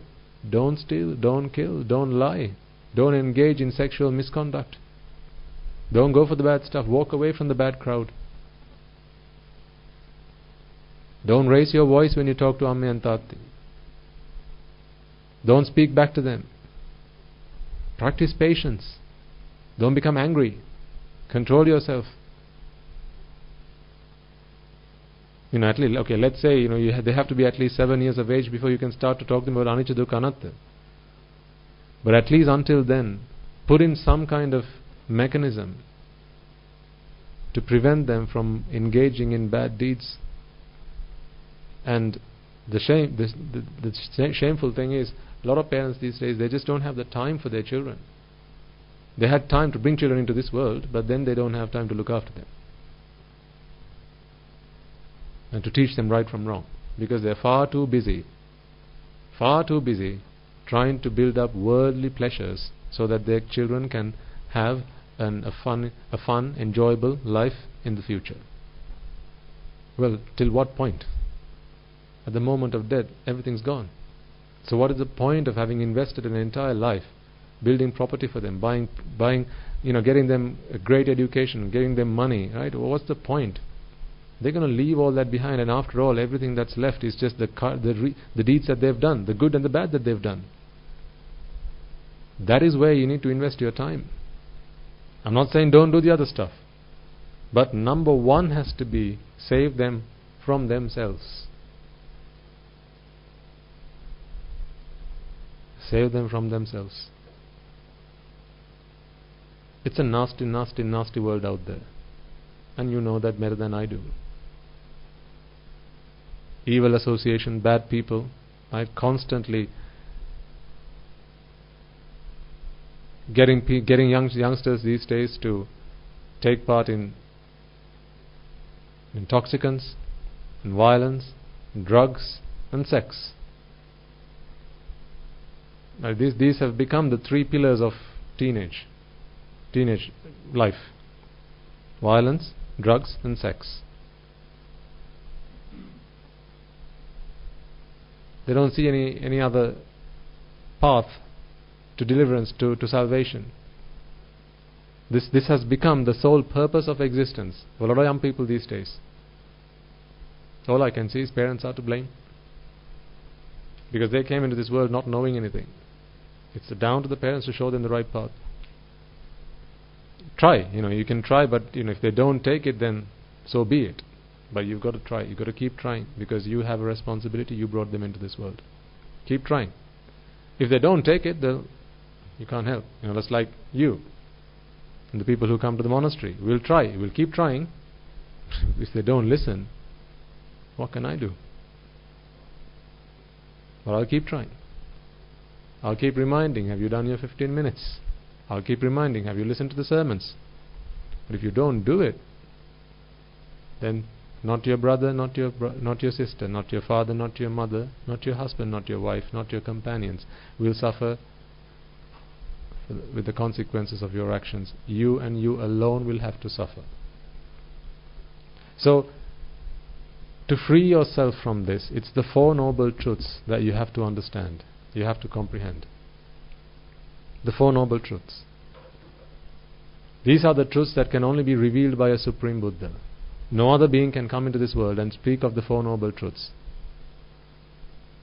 He speaks of the first Noble Truth of suffering. And this is not just worldly, mundane suffering that he talks about, because that everyone can experience. This is a suffering that you have to realize, not experience. They are very different words. To experience is to feel. Feel suffering. But he speaks of realizing. Realization is something that happens or comes with wisdom. When you realize suffering, now you're able to avoid experiencing suffering. But no amount of experiencing suffering will stop you from experiencing suffering once again. No amount of it. How many times does feeding yourself for hunger is going to stop you from feeling hungry? How many times? Can you give me a number? I feed myself so many times and after that I'm not going to feel hungry again. No, because you're experiencing suffering, so you do something to relieve yourself of suffering, but that's not realization. Realizing is figuring out that actually I've been born and therefore I'm hungry. What if I can bring a stop to that? If I didn't have a stomach, then I wouldn't be hungry, then I wouldn't have to feed myself. Why do I have a stomach? It's because I've been born with a body. Why have I been born? It's because I wanted to acquire what I wanted, what I desired. What is it that I desired?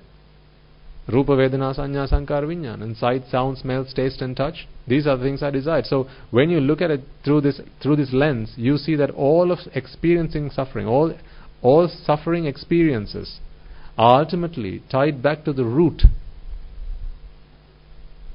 which is the ignorance of anicca, dukkha, anatta.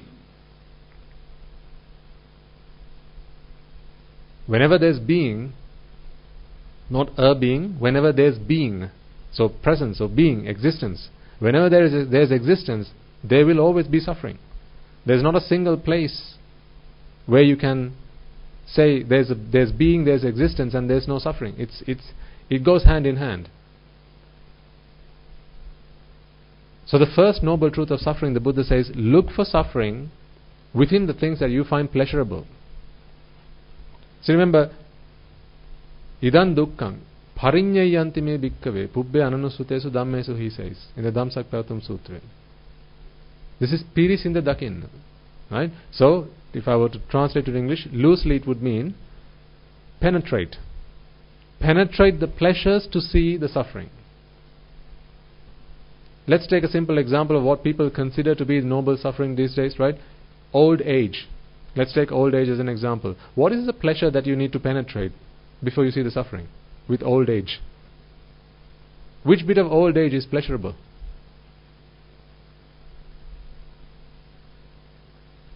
Think about this, right? Because the Buddha says, penetrate the what is superficially it's going to be pleasurable. But if you penetrate it, you're going to see the suffering beneath. So penetrate the superficial pleasures to realize the true suffering. And then people say, well, old age is suffering. Jarapi dukkha. If the interpretation that we give these days is that old age is suffering, then my question to you is, what is the pleasure that has to be penetrated with old age before you see suffering? Which bit of old age is pleasurable? Which bit of death is pleasurable? Which bit of disease is pleasurable? Which bit of having to associate with the ones you loathe is pleasurable? So do you see that this is not the suffering that the Buddha talks about? Because he talks about a suffering that can only be seen when you penetrate the pleasure. That is the way he says you've got to look at suffering. You've got to be able to penetrate pleasure, then you'll see suffering. The other kind of suffering we talk about, old age, disease, death, all of these things are things we experience. You don't have to be a human being to experience that. Cats and dogs and cows and birds and bees, they all experience this. So it's not a noble truth. It's a truth. Yes, but it's not a noble truth. Old age is suffering, disease is suffering. Just recently I was reading a book in which it says birth is suffering, right? So they were given an interpretation of how come birth is suffering, and the example they're giving there is when a child comes into this world. The child has to squeeze through the mother's womb, and it's going to be so painful for the mother, so painful for the child. Yeah, well, does the doctor not know that? Did the mother not see that? Do you think the Buddha has to fulfill bodhi paramita to realize this?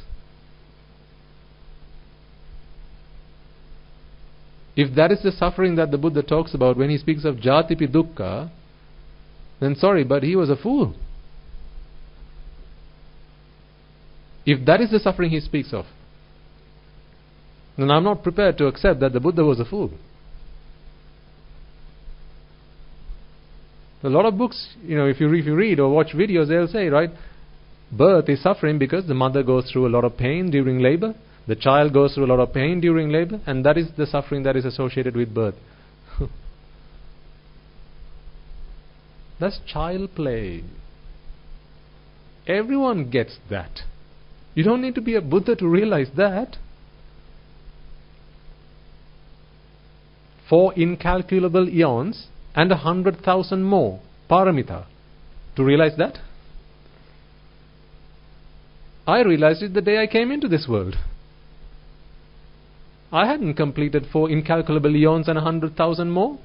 I got it. Yes, it's painful. Okay, right. Move on. Let's move to the next thing. So that cannot be the suffering that the Buddha speaks of.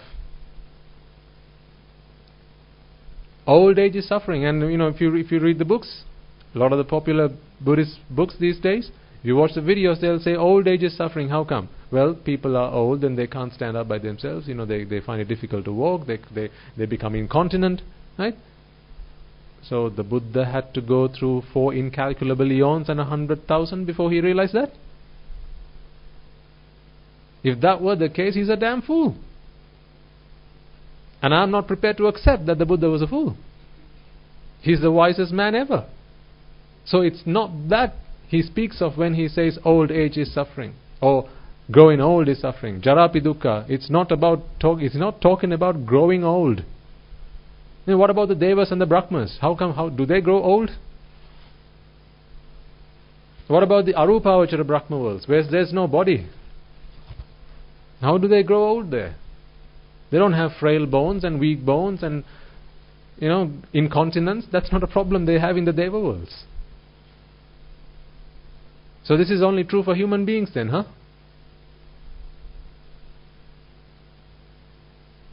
That's not the noble truth of suffering. I'm sorry, but that's not the noble truth of suffering. That's suffering. That's not the noble truth of suffering. So what is the noble truth of suffering then? The noble truth of suffering is to be able to penetrate what is superficially pleasurable, and then you shall see suffering. The things that you find superficially as being pleasurable are the things that you will go on and attach yourselves to. And the moment you attach, that's where suffering begins. Did you ever attach to something that you didn't find pleasurable? Name one thing you attached to which you didn't find pleasurable.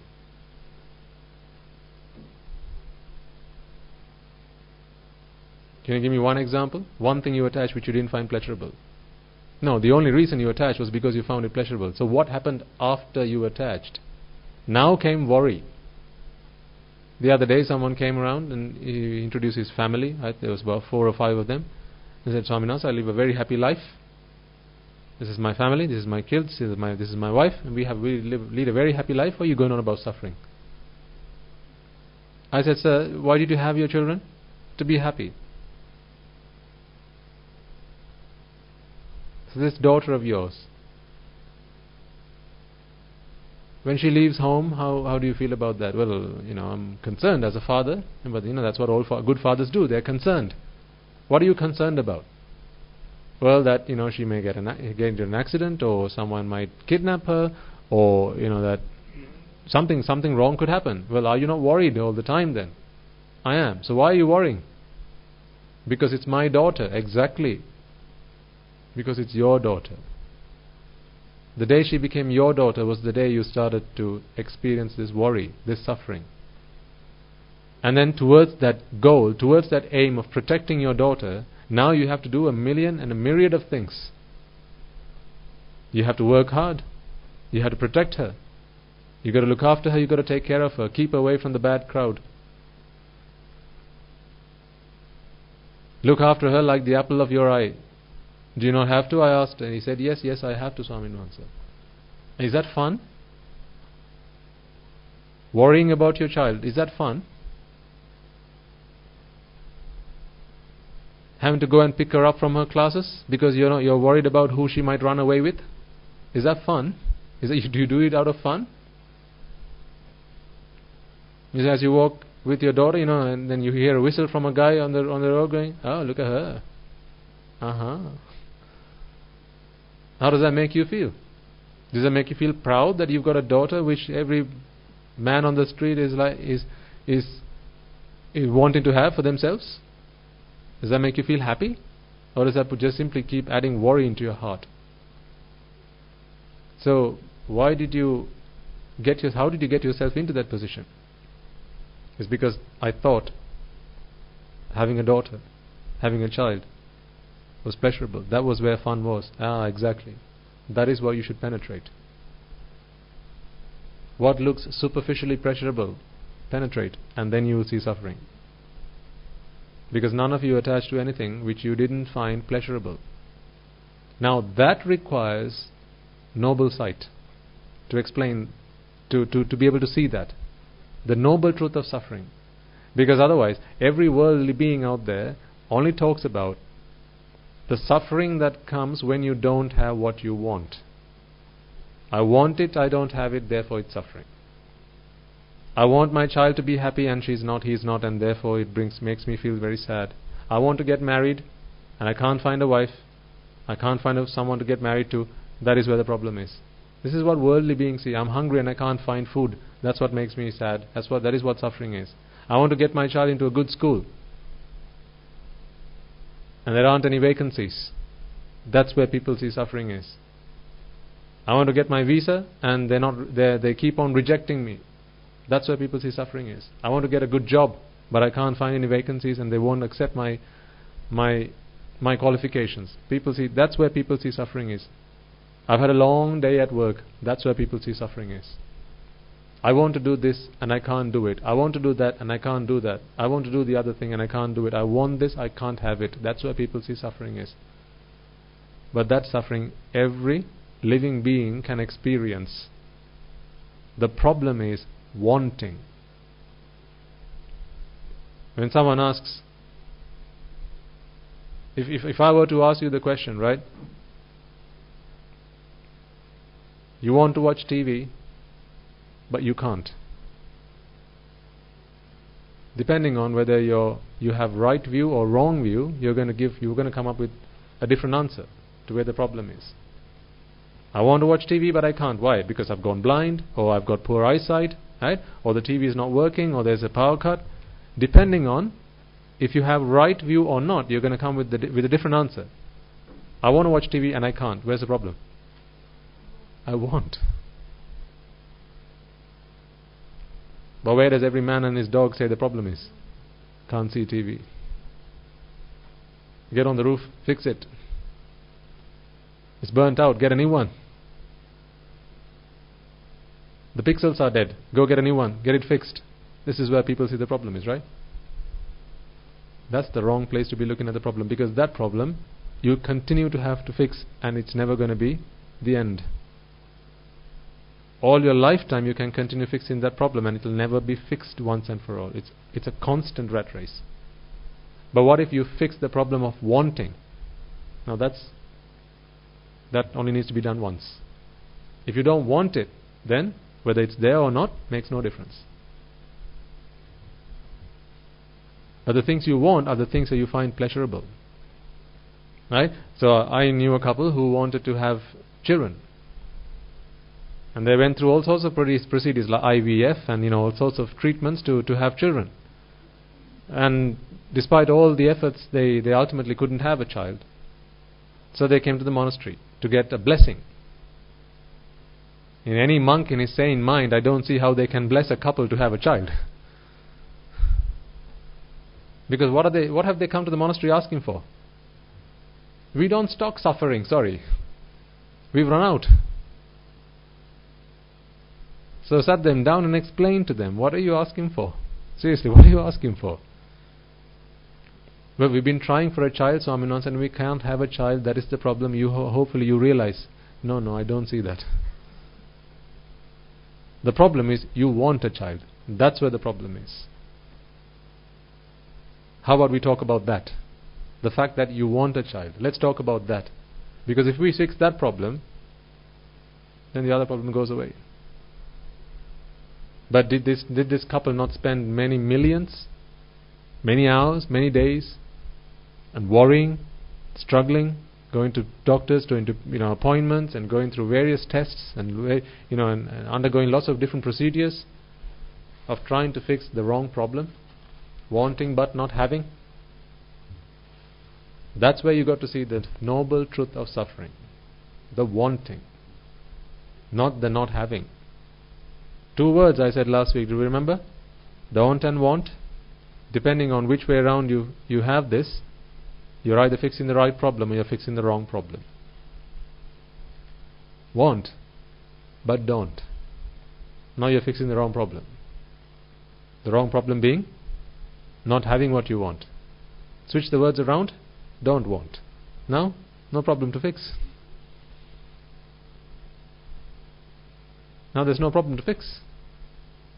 Switch the words around again. Now there's a problem to fix. Flick the words around again. No problem to fix. So think about how you spent your lives. From the day you came into this world, which problem did you try to fix? Want, but don't have.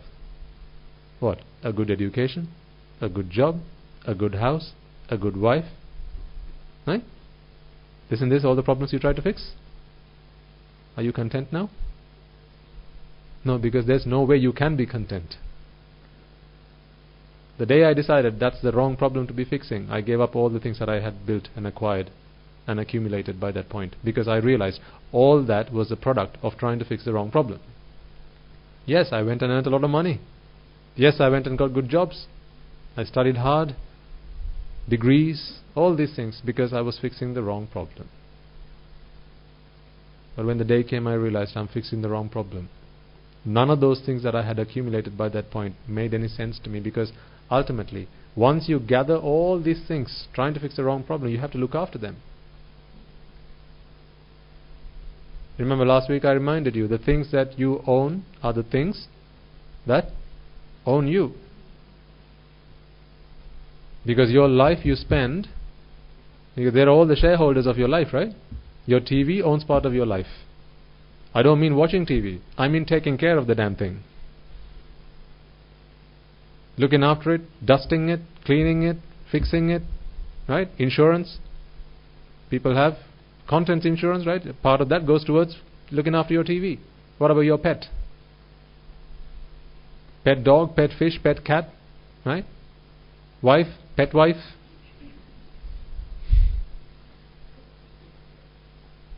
The one on the side, right? So all of these things, the moment you become an owner, then they begin to own you. So now you have to spend your life attending to them. You become a slave. Are you not a slave to all the things you own? And you thought they were the slaves. No, no, no, you got it wrong. You're the slave. You only landed in this position because you were fixing the wrong problem. You wanted it. You didn't have it. Then you went and acquired it by some means or the other. Generally, doing bad stuff, unwholesome deeds. Not only do you have to now protect it and look after it and take care of it, but you also have the consequences to face. It's a lose-lose situation. I don't see where the win is. Perhaps I'm just short-sighted. Point it out to me then, please. Maybe I'm just very narrow-minded. Maybe. So I want your help. Help me see the meaning of what people do as part of their existence. Please. Here's what I'm asking you, right? I'll put it in very blunt terms. Please help me see how your lives are meaningful.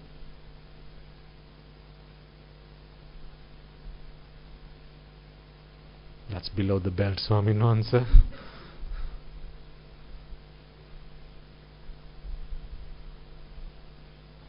Do you want me to repeat?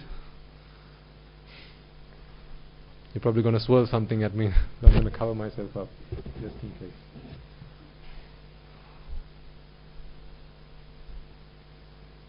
I want you to think about that, folks.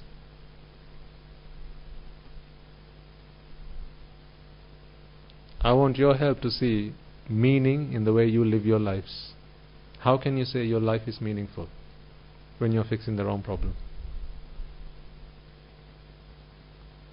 You're plastering over the problem, never fixing it. How long have you been doing it? How long will you have to keep doing it? So I appeal to the parents. Your children they still have the opportunity to take a different turn a new page. Today you may be bound by duties and responsibilities from which you can't escape.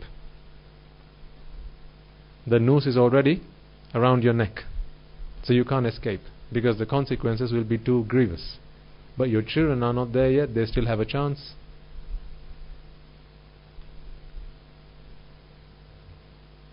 I appeal to your intelligence. Think about it, sir.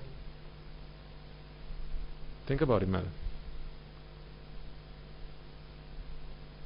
Do your children have to make the same mistakes that you did? How can you call yourself a parent then?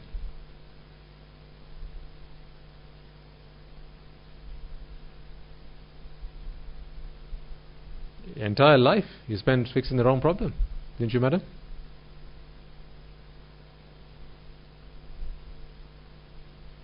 Now it's too late for some of you.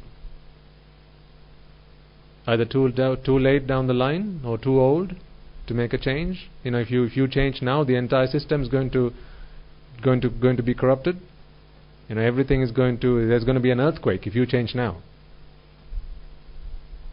But your children, there's still a chance.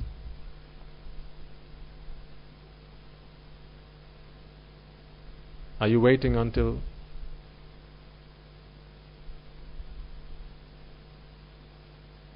someone comes and punches the last nail on their coffin as well? Open your eyes. Look at the problem, understand it. This is not to say that those of you who have already gone down so far, there's no chance. Of course there is. There's always a chance because you are still alive. There's always a chance.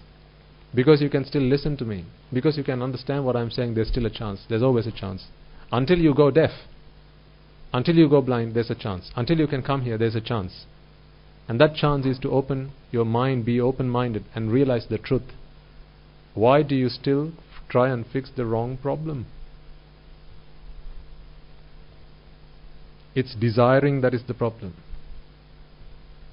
Not wanting. Or not having what you want. That's not where the problem is.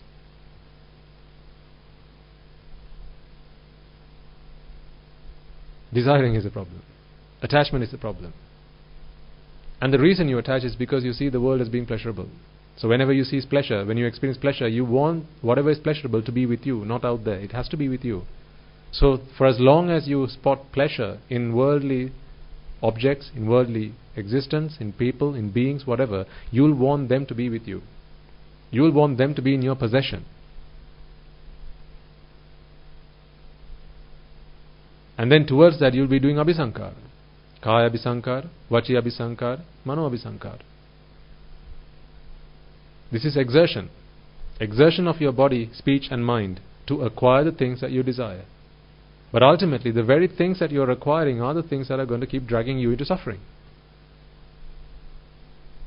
I can't make this any simpler. The very things that you think are going to relieve or redeem you from suffering are the very things that are going to put you back into suffering. That's like walking up to a fire and threatening a fire by saying, I'm going to burn you to death. You're threatening a fire by saying, I'm going to burn you. Who are you threatening? Fire. With what? Fire. What happens when you keep adding fire to fire? You just have a bigger fire. Now who's going to burn? The guy who's trying to keep adding fire to the fire.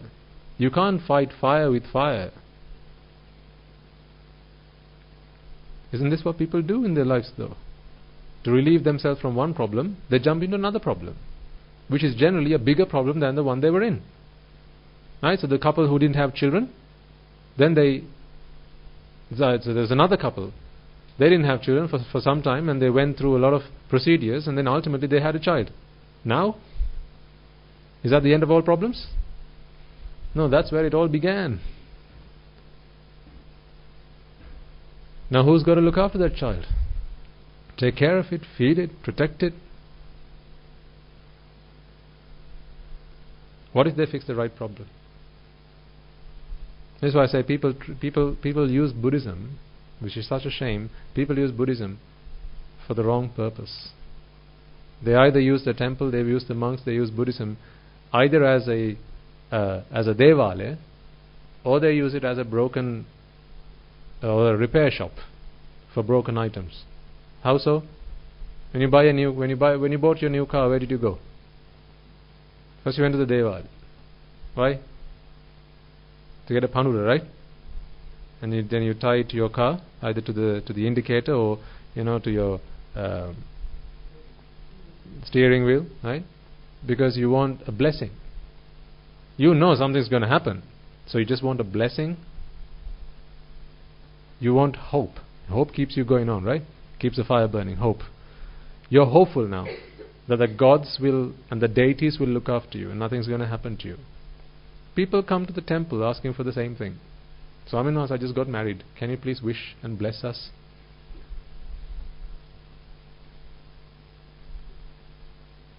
When did you have the wedding? Yesterday. You should have come here day before. So what happens then? So they start living together. Of course, we bless them. What else can we do? If only they knew what we thought of when we blessed them, they wouldn't come here. Because what do we bless them? May you attain the supreme bliss of Nibbana. What does that mean? May you be able to rid your mind of attachment. Attachment to all things, including your wife. How can you attain Nibbana? I have no attachment to everything else except for my wife. You can't attain Nibbana like that. So if people actually knew the blessing that they can get from us, they wouldn't be coming here asking for blessings, because it's a curse. Is it not? It's relatively, from their perspective, it's a curse, but they don't see it that way. Karanimetta Sutra is a curse because it talks about nirvana. From end to end, it speaks of the path that one must take to attain Nibbana. But when someone gets married, they want us to bless them with Karanimetta Sutra. That's a curse.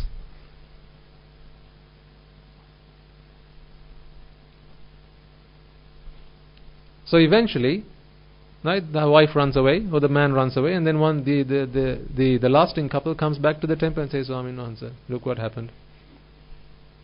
See, now they've come back to a repair shop. I'm broken, can you fix me?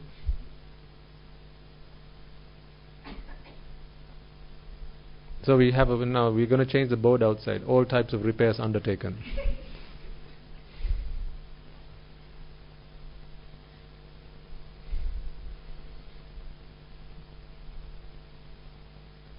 When do you think that guy should have come here? Before. That's what Buddhist philosophy is for. To fix the problem before it happens. But, everyone knows this. Prevention is better than cure. If only people put into practice what they know. But they don't.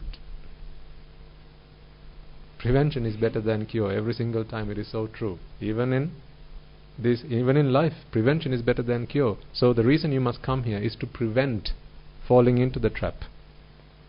You dig yourselves a massive pit, and then you stand on the edge and you come and ask us to bless you in the hope that you won't fall into it.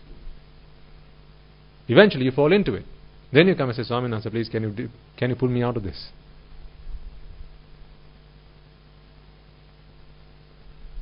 That's using Buddhism for the wrong purpose. That's not what Buddhism is for. It's to help you realize you're digging yourself a grave. Stop. So again I appeal to the parents. You dug yourselves massive graves. Do you want your children to do the same? Help them see what you weren't able to see when you were younger. How many of you parents have come and spoken to us and said, Swaminatha, if only we understood this before the fact, I would not have stepped on the poru. I would not have had children if only I had known this, if only I had understood this before. But now it's too late. Yes, it's too late. But it's not too late for your children. Show them the truth. Help them understand, help them realize. And you, it's not too late for you. I don't say it's too late for anyone. For as long as you're alive, for as long as you can listen to this, for as long as you can understand, it's not too late. Because letting go is not something you need to do physically. Let your children be. Let your husband be. Let your wife be. Let all the things you have acquired and accumulated be. Let them be. If you realize that attachment is completely an unnecessary thing, because all attachment brings you is suffering.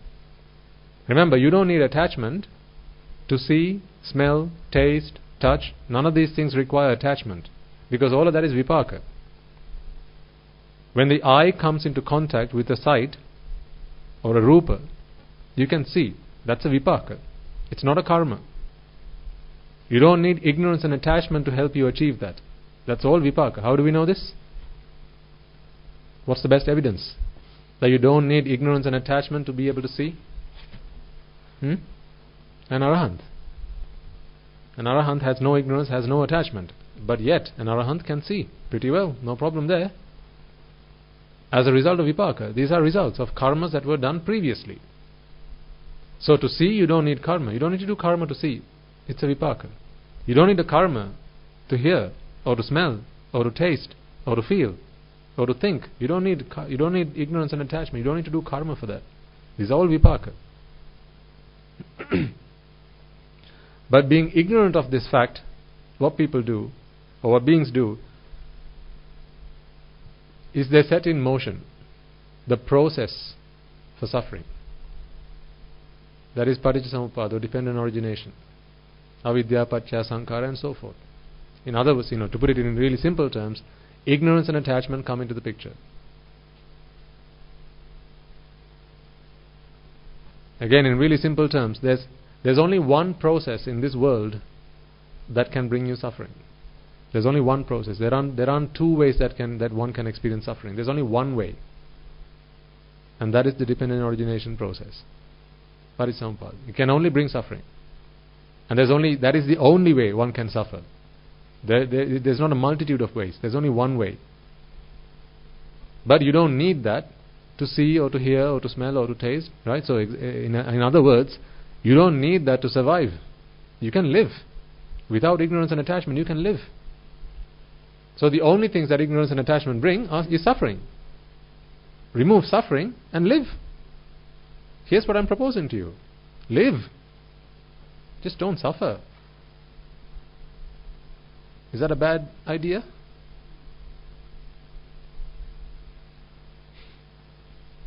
Live. Don't suffer. Live. Go places, eat, breathe, live. Do all the things you have to do. Look after your children. Do your duties, fulfill your responsibilities. Just don't suffer. Suffering is only caused by ignorance and attachment. Remove your mind, rid your mind of ignorance and attachment, and go about your life. No problem. The sole purpose of Buddhist philosophy is to rid the mind of ignorance and attachment. Nothing else. Nothing else.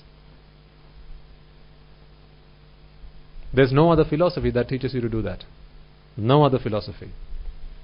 Every other philosophy and every other teaching out there is an instruction on how to relieve yourself of the problems that you have fallen into as a result of ignorance and attachment. Let me repeat.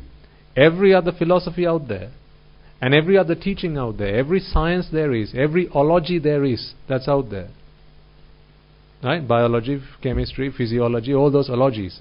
And ology is a science. All those logies that are out there are simply mechanisms and methods and ways that have been put forward for people to relieve themselves of the pain and the suffering that they have put themselves in as a result of ignorance and attachment. Once ignorance and attachment have come into the picture, now you're suffering. To relieve yourself of suffering, that's what the world has come into being for. From agriculture, to medicine, to science, to math, right? All these sciences that are out there, everything, every single thing is to relieve yourself of the suffering that you have put yourself into as a result of ignorance and attachment. That is the root of all suffering. What Buddhist philosophy teaches you is rid ignorance and attachment. Now there's no more problems to solve. If you don't do that, then it's a perpetual falling into suffering and then relieving from suffering. Back in suffering and back out again. In and out and in and out and in and out. There's no end. But fix the root. That's it, once and for all. My proposal to you is start doing it now. Because I know you haven't been doing it all this time in your lives. Start doing it now. Because it's going to require some time. Time that you don't have. You don't have great pools of time. I'm only talking to the elderly, right? No. In fact, I'm talking particularly to the young. Because you guys are so boisterous, so adventurous, right? So mischievous. Your parents and the elders, they don't get up to all the mischief that you guys do. When was the last time you saw a granny ride a motorcycle without a helmet? That doesn't happen, right? But teenagers, can you ever see a guy ride a motorbike with a helmet on? That's a miracle. Again, they're gambling with their lives. They get kicks out of putting their life on the line. Wow.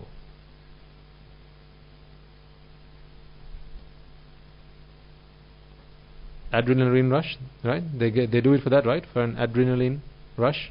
What do? Jump off a cliff. What are they putting at risk? Their life.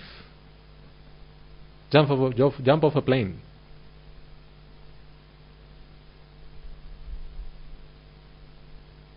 I'm sorry, but I just see that that's just madness.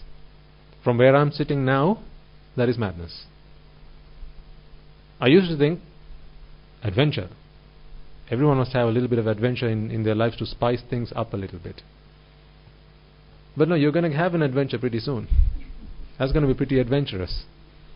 When you're faced with King Yama, running around, trying to escape the hell wardens, that's going to be a pretty exciting adventure.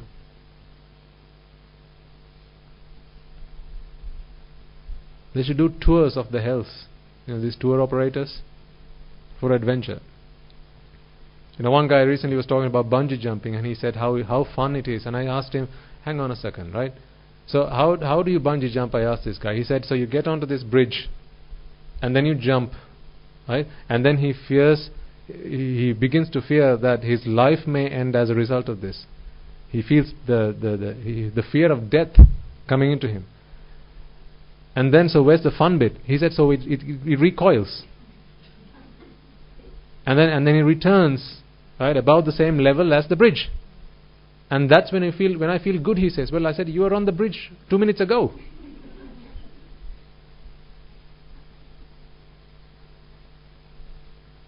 Was he not? Before he jumped, he was on the bridge. So he jumped, then came back onto the bridge, and then he says, I feel good now.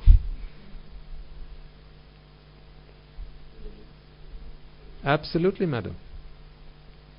Why people seek this kind of mad pleasure is beyond me. I used to enjoy thrill rides. It's beyond me now, but I know that I was as much a fool back then, when I didn't have an understanding of the Dhamma. Thrill rides in Alton Towers and these places where you have these thrill rides. So you get onto this cart and it speeds, I think 0 to 80 at in 2 seconds. 0 to 80 miles an hour in 2 seconds. I think they have a record, or at least they used to. I don't know if they still have that, right? But these thrill rides, they take you right up to the sky. It's rocket up into the sky, and then you come back down. So how does that make you happy? The guy's back where he started. So where is the joy? What was the source of pleasure there? As the ride went up, right, above the ground, and then they get you to look down. So that's how it's designed. So you get to see, that you're only an inch away from death. And then the adrenaline rush comes in, because now you're fearing death. Now you're hanging on to your dear life. And then immense amounts of vexation and strain and stress, and then they bring you back to safety. Now you feel, and go for that. But what does this guy do again? He gets back on the ride.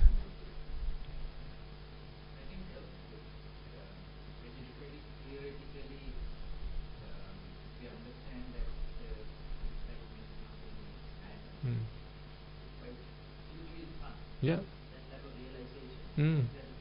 Absolutely, sir. Yeah. Yeah. Because, of course, there's pleasure, right? There is pleasure. We can't deny that. Pleasure is there. But the pleasure is in relief from vexation. So you put yourself in the problem and then relieve yourself of the problem. You put yourself in suffering and then relieve yourself from suffering. That is madness. Yes, there is an experience of pleasure, no doubt. We don't deny that. But to be gaining pleasure by that process is mad. That's insane. If there was another way to acquire pleasure without putting yourself into pain, into suffering, I'm all up for that. Let's go find pleasure where there's no pain beforehand. If there's gain without the pain, I'm going to sign up for that right away. But I still haven't found that kind of gain without pain. Watching a movie is the same. You watch an action movie, right? There's a hero and the guy gets beaten up, and then you feel anger, you feel stressed out, right? It's my superhero that's getting beaten up. But the villain is best friends. There's not a single hair on this guy's body that's getting beaten up. And in fact, they go to the pub when the director says cut.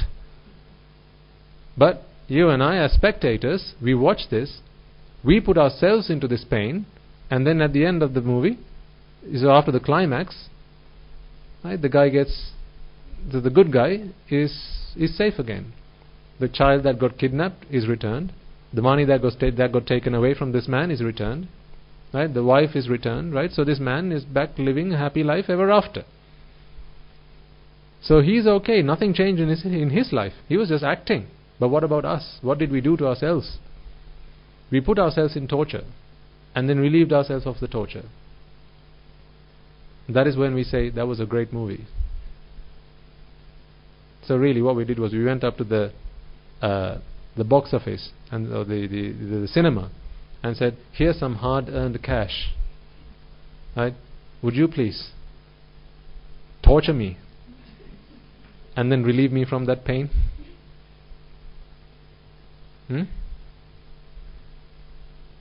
This is why I say, I've talked about this in the past, and I said, why do you spend your money to do that?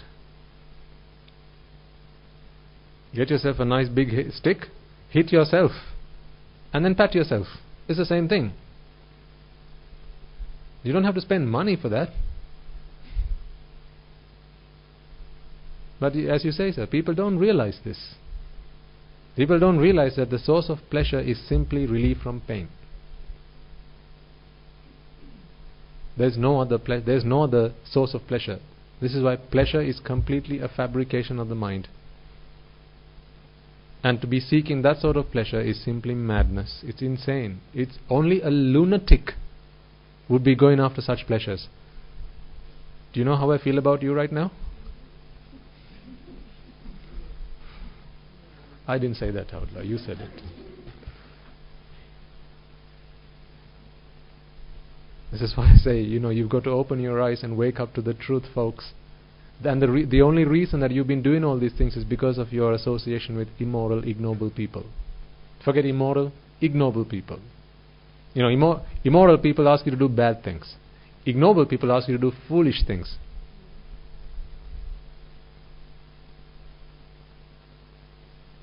I signed up to that class. I took that class, the wrong class. It was my friends who said, let's go on the thrill rides, let's go on the joy rides. So I went along, and yes, I experienced pleasure, but I never realized that this is how I experienced pleasure. I thought pleasure was in going in the ride, so I kept going back, every time spending hard-earned cash. And to earn that cash, I worked hard. That wasn't fun either. This wasn't fun either. So where's the win? Here's what I'm asking. It's only lose. Where's the win? All this because you didn't see the first noble truth of suffering. If you'd seen this, if you'd realized this, as you say, if you'd realized this, you would not have subject yourself to this torture. Would you? You would not have subject yourself to this torture if you realize this, that this pleasure was only sought in relieving yourself of pain. You've got to be suffering before there can be pleasure. Who wants to sign up to that? I ask you now. Now you speak with wisdom. Tomorrow you're going to go back on the ride, I know that. But at least right now, you're wise, and with wisdom you're answering my questions. Who wants to sign up to this? Suffer before you get to experience joy. Remember I spoke to you about the loan and paying it back and how that makes you feel happy? Did I or did I not? I did, I think, didn't I? Yes. Once you paid your last installment, the joy is gone. So what must you do if you want to feel the joy of paying off your loan again? Get another loan. Every time you pay an installment makes you feel good, right? You want that kind of feeling? Every time you make an installment, yes, you feel good. That is what pleasure is. But once you paid your last installment, to get the same pleasure again, you've got to take out another loan. What are you taking out? A loan. So what are you asking for? A problem. So you can deal with it. So when people tell me, Swaminas, I don't like suffering, I know they're lying. People love to suffer. They love to suffer so much. If I walk up to a poor man or a beggar on the street and say, Minio, come, become a monk. Right? We'll feed you, we'll give you shelter, we'll give you clothing, we'll give you medicines. What is he going to say? No, Swami, no, sir. I don't want to be a monk. What kind of life is that? Why? Because he doesn't realize the problem. He hasn't seen the noble truth of suffering. He thinks, as monks, we don't get to do a lot of things. Did I not tell you? I think the other day a lady came into the monastery, and she was offering alms to the monks, young monks, only 12, 13 years of age. She was like, "See, no, these children, The English equivalent of paune? Sin, no?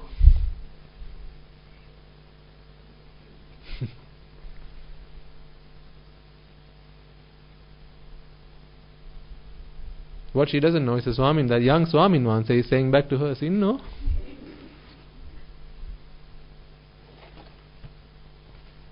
Only they're not saying it to her face. Why? Because they think, these young children, they don't get to play, they don't get to watch TV, right? They don't get to play on their PlayStation. Oh, how sad. But what they don't realize is, these young monks, they just don't want it anymore. Because such is their understanding of the Dhamma.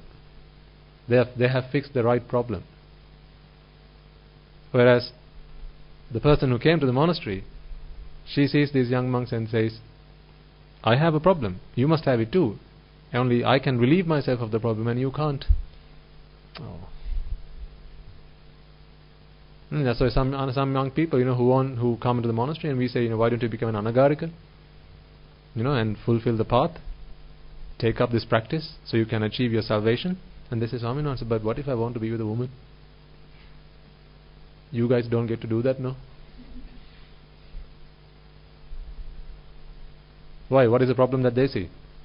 Want, but don't have, no?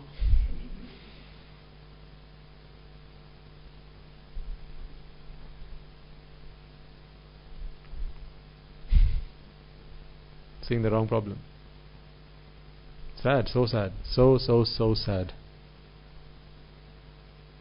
Because that problem's never going to end. And remember, the same guy, one day he's going to go blind. One day he's going to go deaf. And then, he's still going to want a woman. What's going to happen then? No one's going to be with him. Then, isn't he going to be in the same position that he finds me in today? Is he not going to find himself in the same position that he finds me in today? Because he thinks my problem is, I want to be with someone, but I can't have anyone. He's going to find himself in that same position. But by that point, he hasn't fixed the right problem, which is the wanting.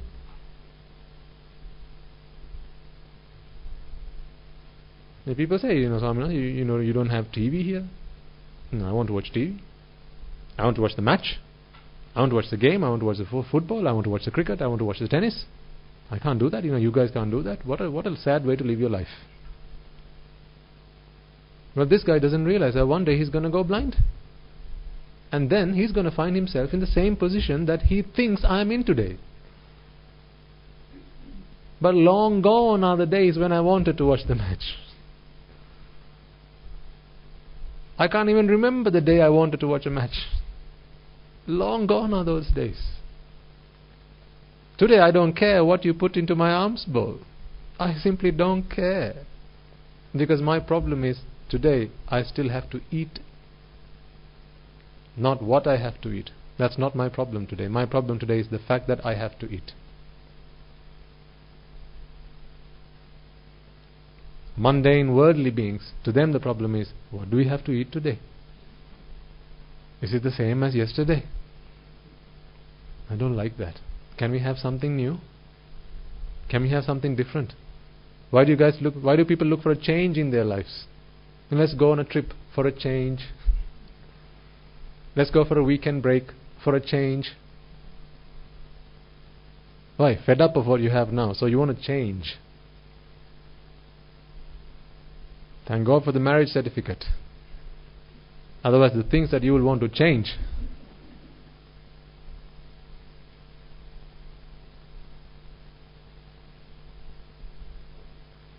Because you're fixing the wrong problem. There's no end to fixing that wrong problem. That tap is always going to break. It's going to leak every day. Get the plumber in, fix it, next day it's going to leak again. What if you didn't need the tap? You can remove it. Plug the hole. Cement it, paint it, that's it. I don't need a tap there. But you want it. You just don't have it. That's the problem. That's the wrong problem.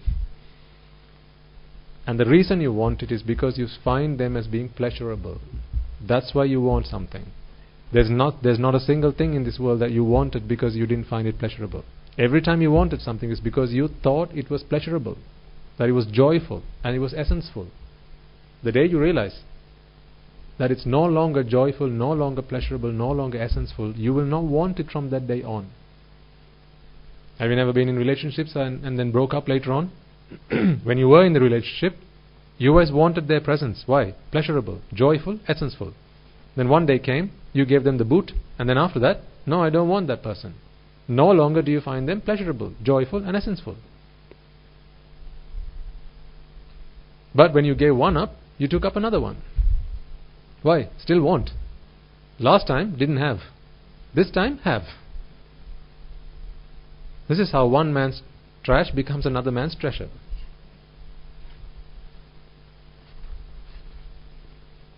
Am I not reading your lives like a book?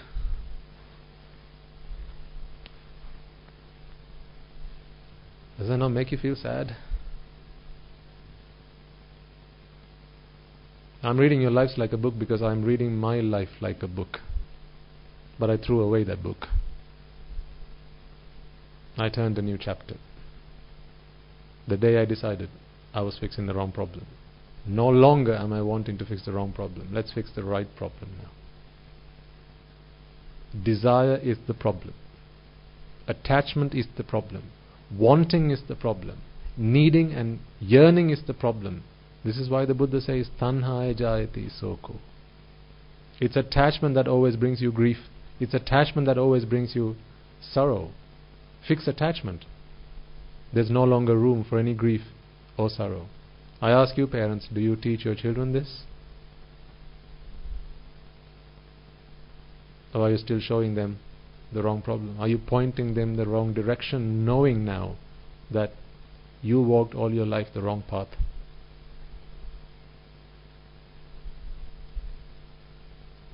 It's shocking that you know that one day you're going to go blind, one day you're going to go deaf, and you haven't prepared for it. Hearing aids is not the answer. What if it happens tomorrow? Are you prepared to go blind?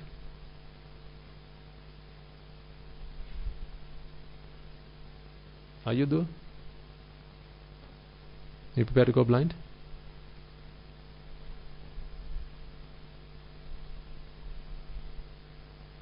You better do something about it.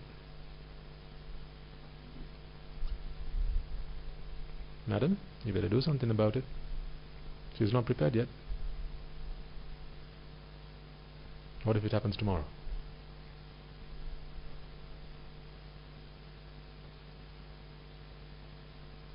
Then she'll be screaming from the bottom of her lungs. I can't see. I want to see, but I can't see. Can you imagine the pain? Just imagine the pain. The mental torture. Wanting to see but can't see. When people are talking about, hey, have you seen that new movie?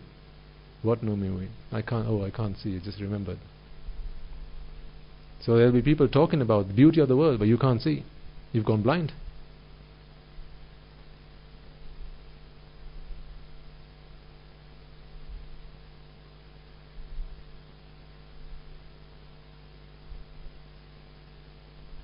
How come you're not preparing for this day?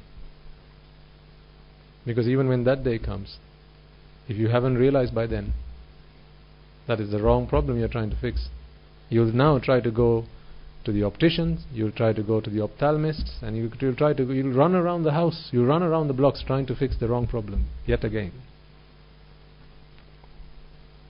Chakkupala was a great elder, an arahant, who went blind the moment he became an arahant. How much did that worry him? Not a bit. Not a bit. Because he was a great man who had fixed the right problem at that time. Fix the right problem. Desire is the problem.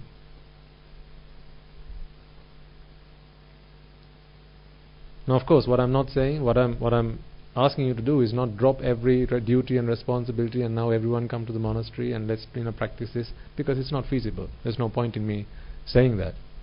There may be those who are capable of this, especially the young people here. So I want you to think about that, consider that. But for those who are unable to do that, did I not ask you to make a timetable? So have you? I know 10% will, 90% won't.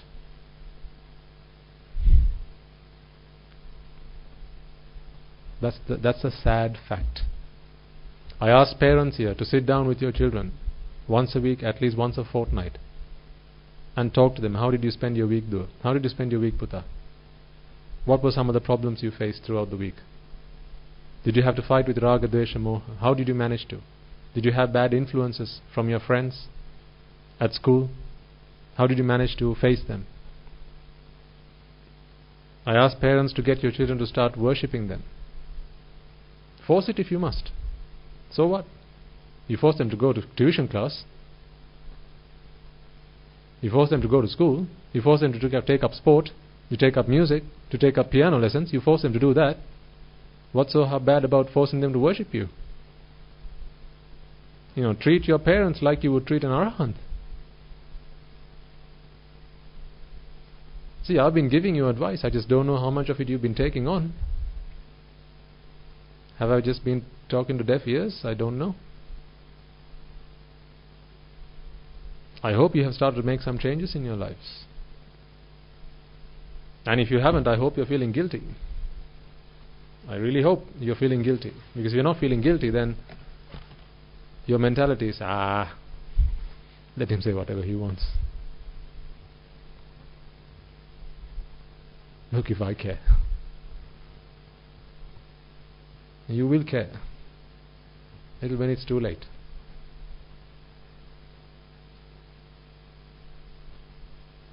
I asked you to budget your time.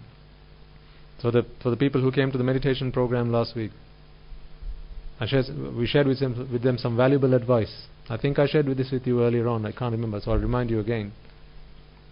When you make your weekly time budget, I don't have to ask you to make a money budget because I know you already do that. When you make your weekly time budget, start with 100% towards your nirvana. Not the other way around. Why do I say so? You might think, hang on, it's the same result. It's not the same result. Because it's a completely different perspective. Completely different perspective. There are two philosophies in this world. The rich man's philosophy and the poor man's philosophy. This is a bit of worldly advice. But you can apply this to nirvana as well. The poor man's philosophy is spend and then save what's left. Why is he a poor man?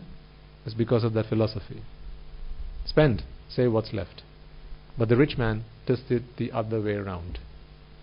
He saves and he spends what's left. How did he become a rich man? That's how. I want you to do the same with your time. Apply the rich man's philosophy. Ask yourself, what is the purpose of your life? Now hopefully it should start to make sense that treating the right problem, fixing the right problem has to be the purpose of your life.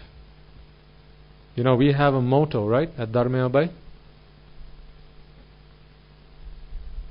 In Sinhala it's Hudekma Nivan Nabodhe Pinisai. So in English, exclusively for aspirants of nirvana. That's now the motto of my life. Exclusively towards achieving nirvana. So whatever name I've been given when I was ordained, that is now my motto. Exclusively. So the purpose of my existence is for the purpose of attaining nirvana. So I'm asking you, what is your motto? Exclusively to pave the path to the four great hells?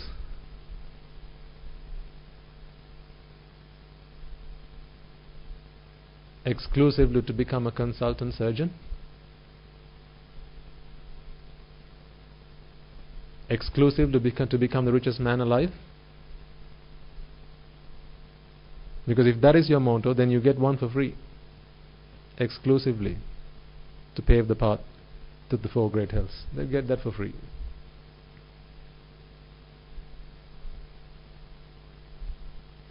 Make the motto of your life exclusively to achieve your salvation, to work towards nirvana, because that is the only thing that is worth doing. It should start to make sense to you now, folks, because everything else is simply a means to an end. You're fixing the wrong problem. It doesn't matter whether you've done your scholarships or your BSc or MSc or PhD or MBBS or FRCP. It doesn't matter what you've done. All of that was simply fixing the wrong problem. If you don't agree with me, then prove to me that I'm wrong, and I'll happily accept. See, I'm always ready to take second place. I just need proof. That's all I'm asking for. I'm not asking for magic. I'm just saying, prove to me that I'm wrong, and I'll happily accept your point of view. All of that, you're fixing the wrong problem. Walk the Noble Eightfold Path. Now you're fixing the right problem. Fix desire. Now you're walking the right path. You're fixing the right problem. Rid your mind of attachment. Now you're fixing the right problem. Keeping attachment and trying to fix all the other problems, you're walking the wrong path. It's simply a means to an end. Simply a means to an end. So what is your motto? Give yourself a motto. For me, it's exclusively for the purpose of achieving my salvation. I'm asking you, what's yours? Once you've defined your purpose, now start to make yourselves a time budget. You must start with putting 100% of your day, 24 hours towards nirvana. That's how you ought to start, because that is the rich man's philosophy. Whatever your purpose is, put 100% of your time towards that. Think about how you did your A-levels. 100% of your time you put towards your A-levels. Whatever was left, you went on trips, you had your lunch, right? You spent with your family. Isn't that how you became successful? If you wanted to become a doctor, if you want to become an engineer, if you want to become a lawyer, how did you achieve the successes that you have achieved so far? You put 100% of your time towards the thing that you wanted most. Whatever was left, you allocated towards other things. So what I'm proposing to you is put 100% of your time towards your salvation, and then start allocating time towards your other duties. 8 hours for work. Okay, I get that. I'm not saying take it down to 5 hours. Keep it at 8. If 8 is what you must do, keep it at 8. But whenever you take time out of your time, out of the time you have set aside for nirvana, if this is the perspective, this is the approach you take, whenever you deduct time, you'll be asking yourself, must I put aside so much time? So if you put aside 2 hours a day to do your dishes, let's say, as an example, wash your clothes, right? Okay, you all have washing machines, so that's not a problem for you. I don't, so I have to wash my robes. Let's say you have to put aside time to do your gardening. I'm not saying don't do it. Do it, no problem. But ask yourself, how much time do you put aside for gardening? If you take the other approach, which is, I have put aside time for washing, I have put aside time for work, put aside time for gardening, put aside time for watching TV, spending time with my kids, helping them do their homework, what's going to be left is nothing. Then nothing is what you're going to be putting towards nirvana. How much of that is going to get you any results? You put nothing. A man puts nothing into the bank account. 10 years later, how much interest does he get?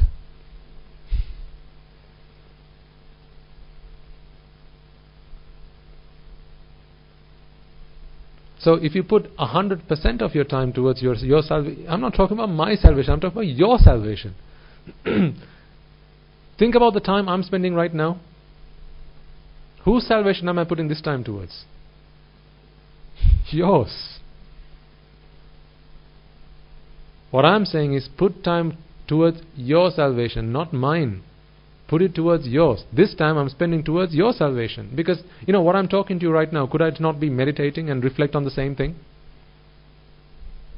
Because what I talk to is what comes into my mind. Right? So I don't need my mouth for that. I don't need to speak it out loud. I can think, I can reflect, I can contemplate.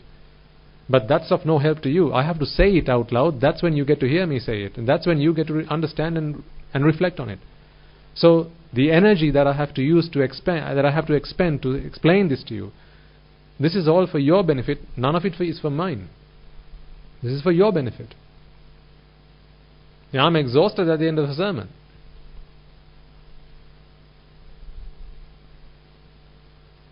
Today there was a sermon in the morning, then there's this sermon, and later on there's going to be another sermon from 8 o'clock till about 12 o'clock at midnight. So I'm exhausted by the end of this. But I do it towards your salvation. So I'm asking you not to put time to my salvation. I'm saying do it for your own sake. So therefore, when you have to deduct time from the 100% of your time you have put towards nirvana, ask yourself twice, do I have to put aside 2 hours a day towards my gardening? Can I not do it once every other day? Because if you do it the other way around, you're going to be absolutely left with no time towards nirvana, and all the time you have will be spent on every other thing, because you can come up with a million things to do. If you were not here, what would you be doing at home? Anyone who thinks, Swaminatha, actually that's a good point. I don't know what to be doing right now. No, I don't think there's going to be any of you who think to yourselves, I don't know what I would be doing right now, because there's going to be a million and more things that you could be doing right now. All of those things will be creeping up on your time and taking up your time. And if you can't find enough things to do with your time, your family will come and help you with that. Your friends will help you with that. Oh, don't you worry. And then if that fails, then you've got the internet. If that fails, you've got the TV. Right? If that fails, there's Facebook. See all the lovely things you can do with your time? And use your time very productively.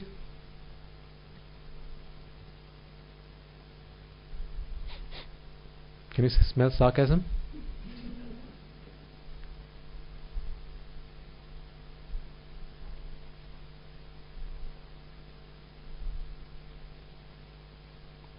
I want you really to dig deep into your lives and ask yourselves how much time you actually waste every day. How many of you, don't put your hands up, but ask yourselves, how many of you start the day by reading a newspaper? Putting all that junk into your heads. Turning your minds into a cesspit. That's how you start your day.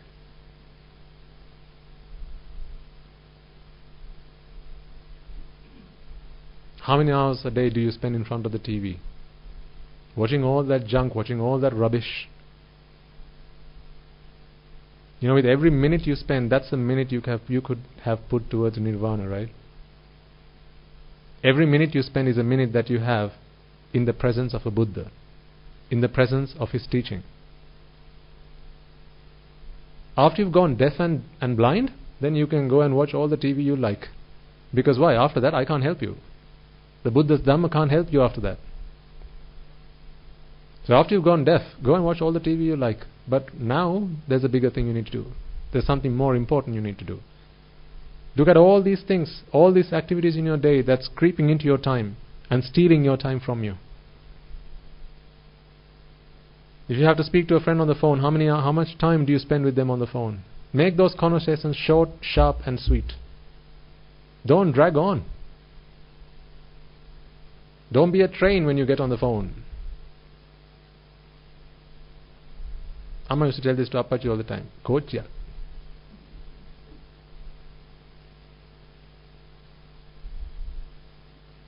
If you're discussing the Dhamma, okay, I understand.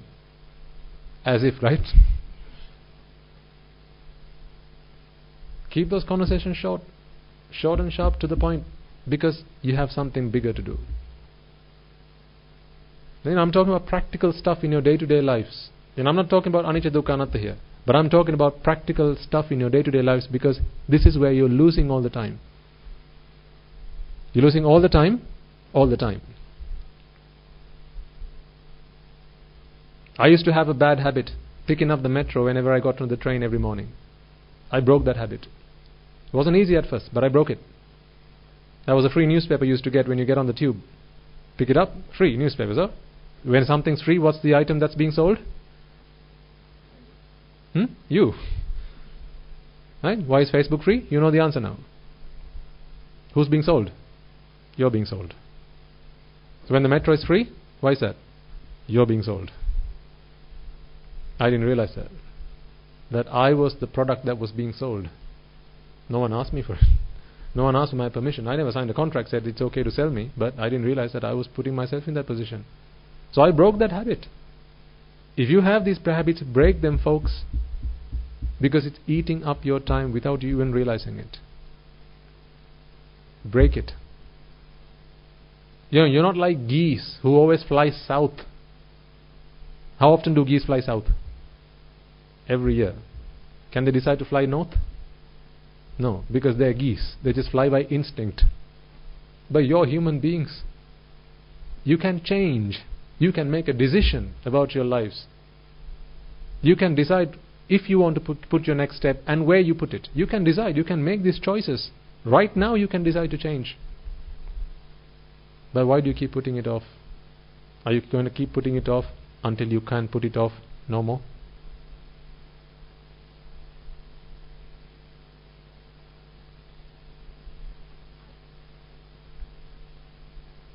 Young people here.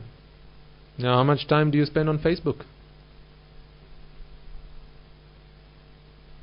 It's a killer. I'm not saying Facebook is bad, but the stuff you do on Facebook, that's what's bad. Because they'll have plenty on there just to while away your time, waste your time.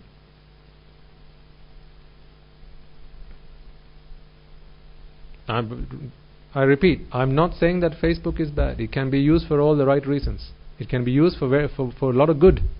I mean, we use Facebook. We stream sermons. So the problem is not with the tool. It's how you use it. TV is not a bad thing. TV is good. But how you use it is what's bad. How you use it. So ask yourself, how much time do you sit in front of the TV just watching random programs? Just for no reason, just because you have some time to eat away. Go and sit in front of the TV. You say, okay, I'm going to be here for 15 minutes. Before you know it, it's an hour and a half gone by. How many times has this happened to you? And must you get your daily news update? Or is the world going to stop rotating if you don't get your daily news update? No, but these are all things that have been fed into your mind. You have to be updated. You have to know what's going on. Keep abreast with all the changes in the world. Why? Because that's how media can survive. The more viewers they have, the more money they make. So who's being sold again? And you're okay with that? I wouldn't sign up for that class. I really wouldn't sign up for that class. Go see friends, that's okay. But, don't spend your life there. Don't spend your lifetime there. See friends, may have those conversations, make it short, sharp, sweet. And then get back to what it is you need to do. If they are friends who are noble, then spend as much time as you can with them. Noble friends, noble companions, spend as much time as you can with them. Because they'll only talk to you about the true purpose of your lives and how you can gain something out of your lives. So that's how you can assess, how you can gauge if someone's a noble companion or not. If they continue to talk to you about worldly pleasures and how you can, all the latest trends and the latest fashions of how you can enjoy sensual pleasures, that's not a noble companion. They're simply digging a path to the hells and they're dragging you along with them. In noble companion, spend as much time as you can. With ignoble companions, spend as little time as you can. Remember, 90% will not do this, only 10% will. So I appeal to the 10%. Walk away from the 90%. Don't let them ruin your life. Start with putting 100% of your time towards nirvana if you are serious about this. If you're not serious about this, then actually don't bother coming. Don't bother coming to the sermons. Because you're wasting my time. Dharamayai Obai is exclusively for aspirants of nirvana. Exclusively. Exclusively. And while I'm on the point, I just want to point something else out. I think our charity trust, which is the Punya Bari, a lot of them have been receiving calls from some of our listeners that they want to come and speak to the monks. Right? They've been asking for me by name, saying, "Can I please come and speak to this particular monk? I want to talk to him for I have some questions I have to ask." So one day I said, "Okay, let the man come. I'll talk to him." And he came. So I sat down with him and talked to him. Right? So what's the problem? Swaminathan said, you have these sermons, they're so long. I don't have time to listen to these sermons. Can you tell me what I must do to attain Nibbana? I felt like walking up and walking out of the room. Getting up and walking out of the room. So he's got no time to listen to the sermons. He wants me to explain to him.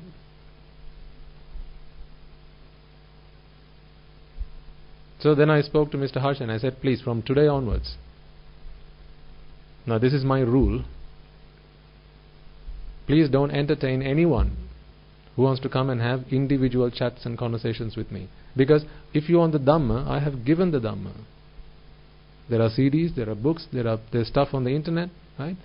If you can't be bothered to listen to them and then come with valid questions, then why do we even... I don't have the time for that. Because why? I'm going to die today.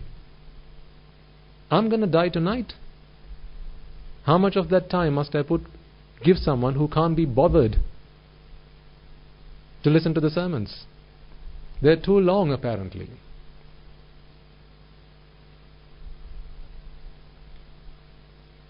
So I asked him, please don't entertain anyone who wants to come and talk to me or give them phone calls. I'm not here for that. My salvation is first, prime. Number one, first and foremost, is my salvation.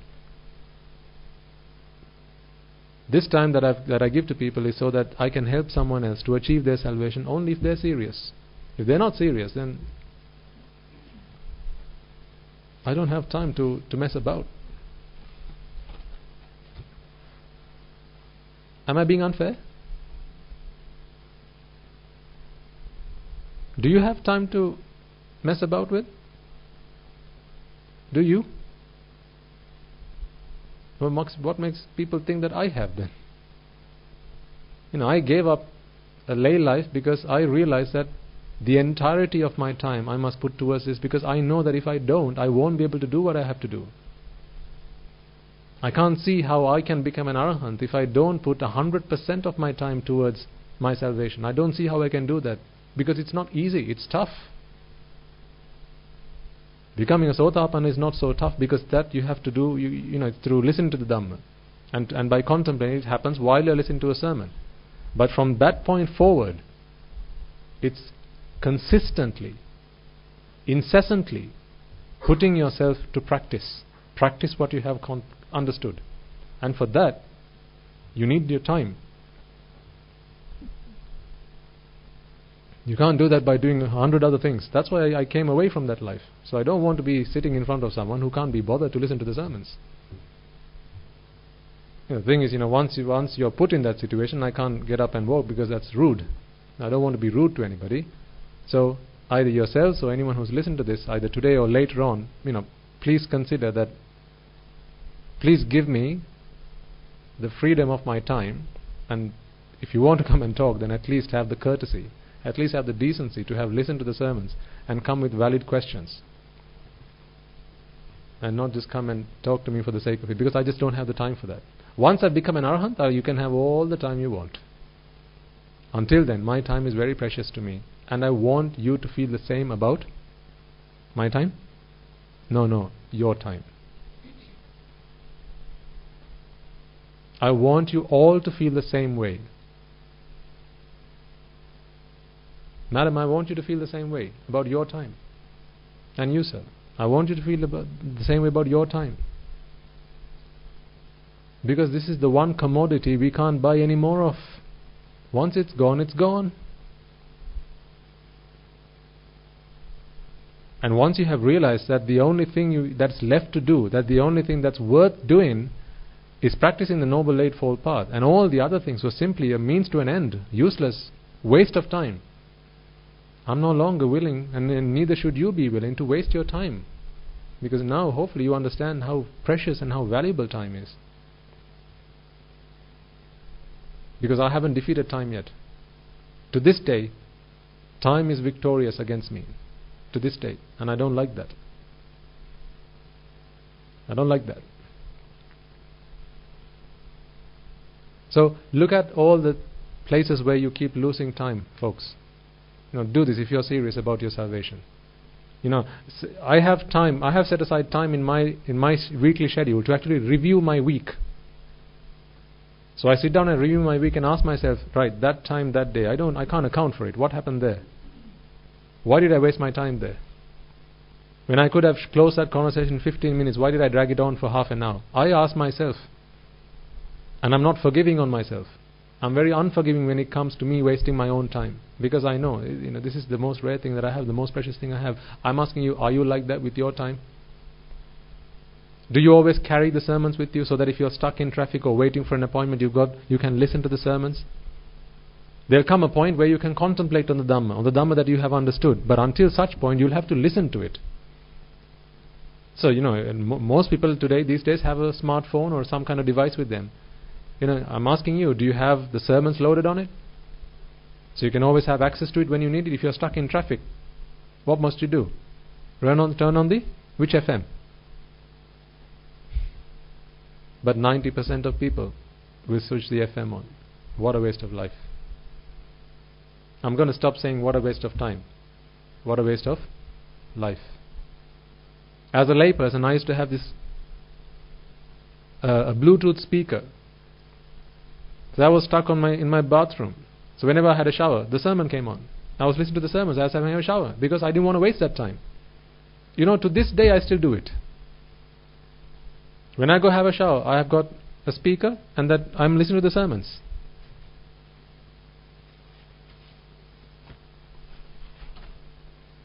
The same sermon, I'll listen to it 10 times over. Because every time I listen to it, I realize something new. I understand it, something better, something in more detail. Are you so dedicated towards your salvation? Well, when are you going to be? It's too late.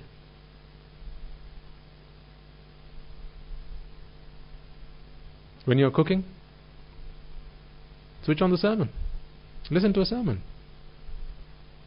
If there's any time you can do something at home without having to focus your entire mental your thought process on that thing, like while you're sweeping, let your hands do that, let your arms do that. Have your earphones on. Don't turn it out so loud that no one else at home can do any work. Put your earphones on, and then while you listen to the sermon, do your work. As you're cleaning, as you're washing the dishes, because you don't have time to waste.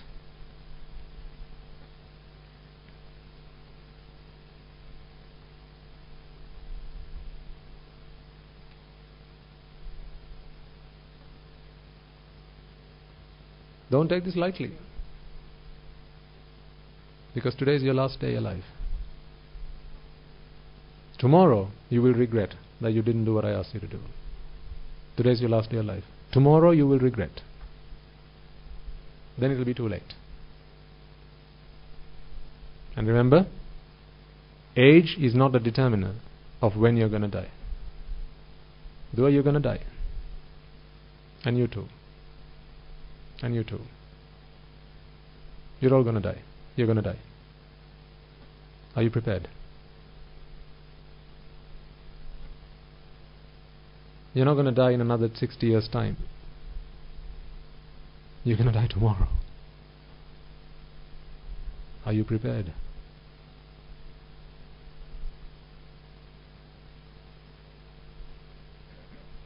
When are you going to prepare?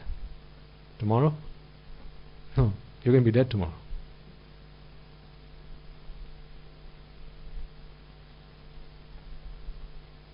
Look at all the times all the moments in your day where you're wasting your time, folks. Do this seriously. I urge you to do this seriously. Go back home today, right before the start of the next week. Right, today's a Sunday, so your week starts tomorrow. Go home today.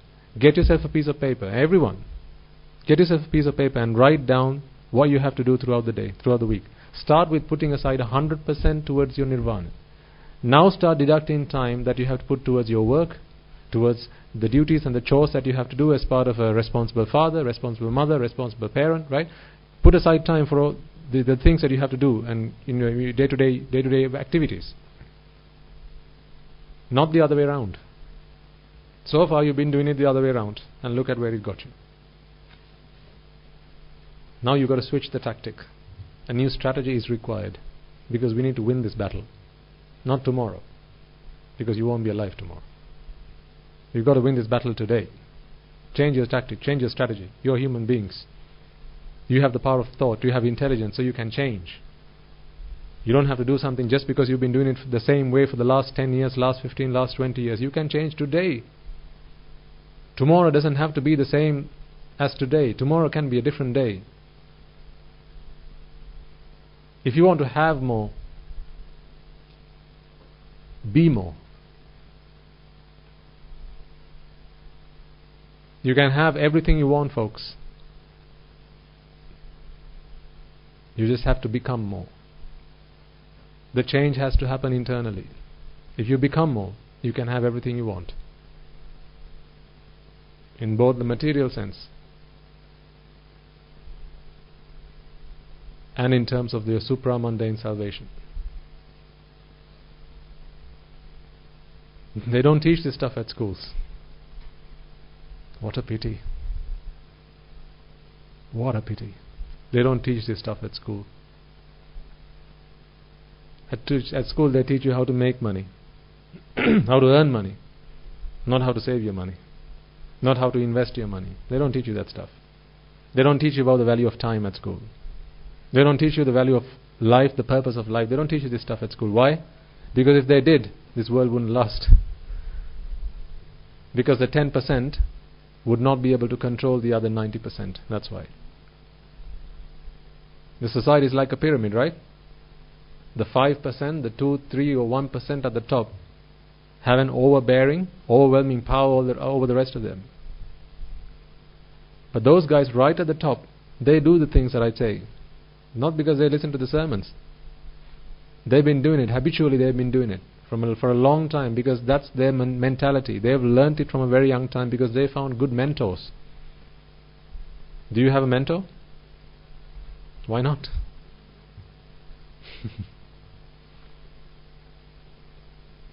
Everyone needs a mentor.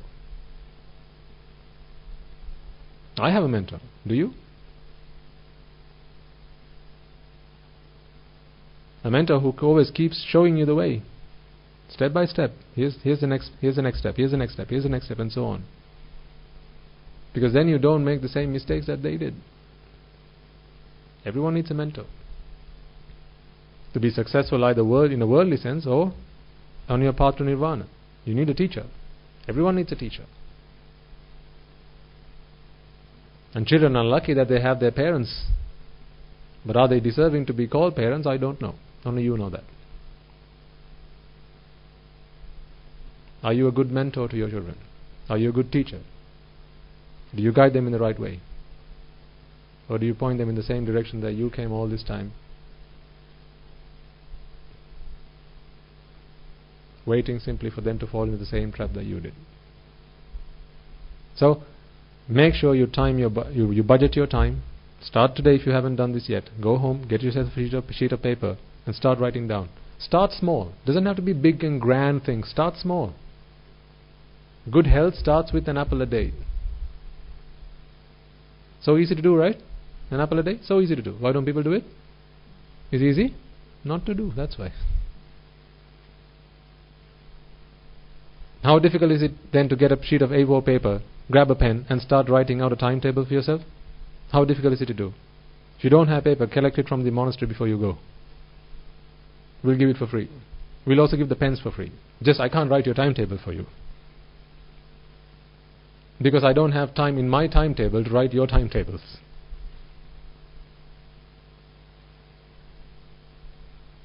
It's easy to do, but 90% will not do it. 90% will not do it. 10% will. Just decide for yourself, are you part of the 90% or are you part of the 10%? You make that decision, you make that call. Depending on which choice you make, you will either become victorious or you will be forever a loser. In every sense of the word.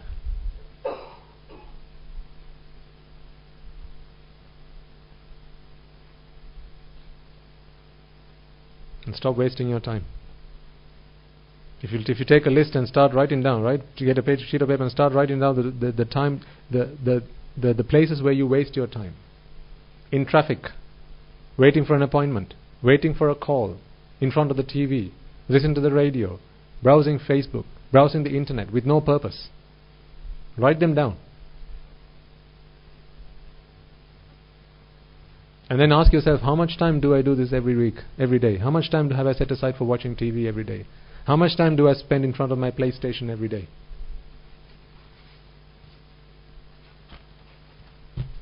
How many hours in front of the PlayStation is going to take you to Nirvana? Well, I suppose it depends on what game you're playing. If it's called ADA, Anichidu Kanata, then maybe. But I haven't come across that game yet.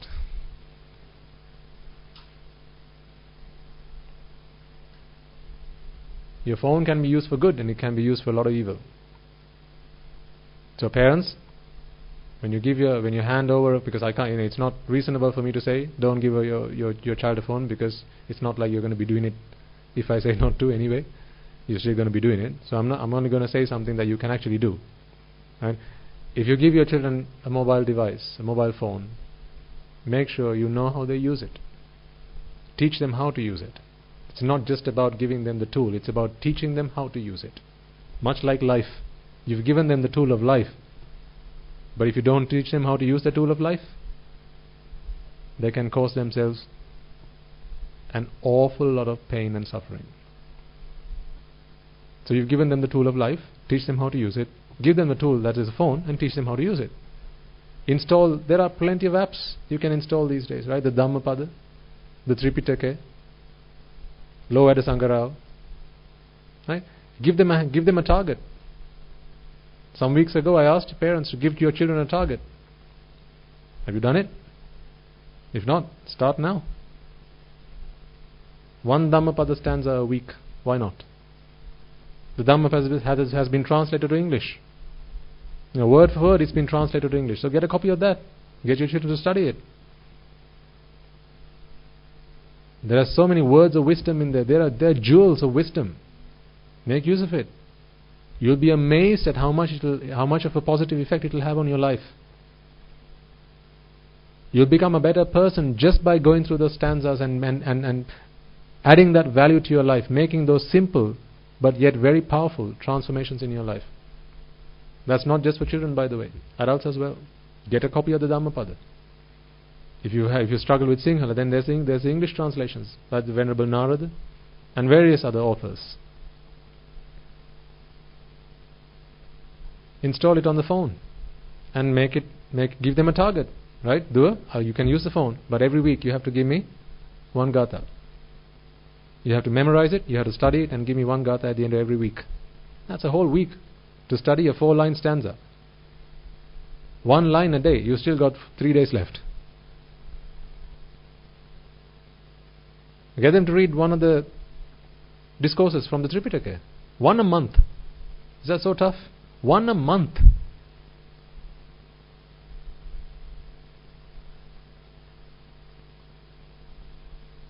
These are jewels of wisdom.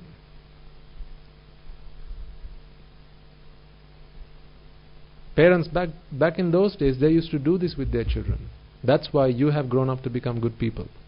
Because your parents did it with you. Because they spent the time at the monasteries, at the temples, with the Swami Nuhanses. They learned the Dhamma. And what Dhamma they learned, they gave to you, even if it was in little snippets. They taught you values. They taught you to be good people. They taught you to be law-abiding people. They taught you to be virtuous. They taught you to be respectful. That's why you are today a respectful man, a respectful woman. But if you don't do that with your children, they're going to be a waste of space and a waste of time. And one day you will regret. So, do the things I suggest, and positive changes will happen in your life.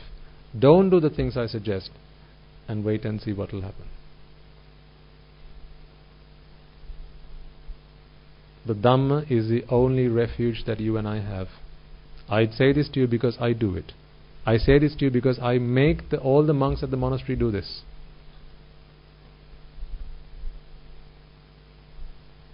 So do it. All the tools are out there. It's all available.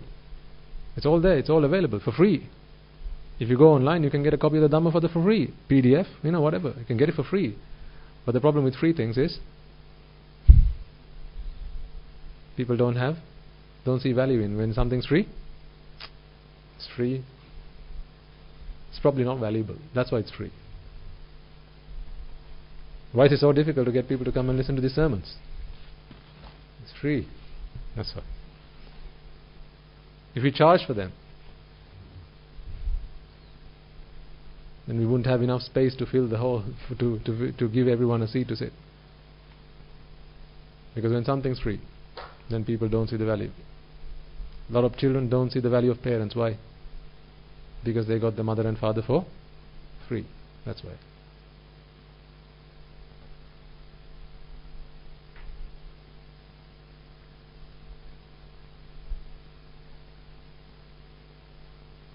So, be very careful with how you spend your time, because what little you have left is precious to all of you. This is sage advice to all of you, each and every one of you. I do this with my time. I want you to be careful with your time. Don't let people waste your time. Keep those conversations short, sharp and sweet. Don't waste hours on the telephone. Don't waste hours on Facebook. Don't waste hours on the internet, sitting in front of the TV, just whiling away your life. Stop it. Don't start the day reading a newspaper, folks. Stop it. What a waste of a life that is. You wait for the weekend just so you can get your weekend newspaper? If you do, then stop it.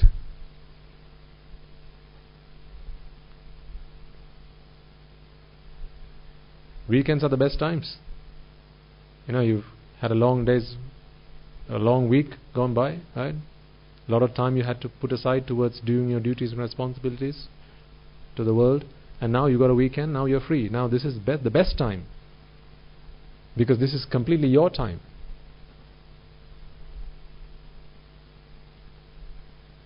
So don't call it a weekend. Call it a strong end.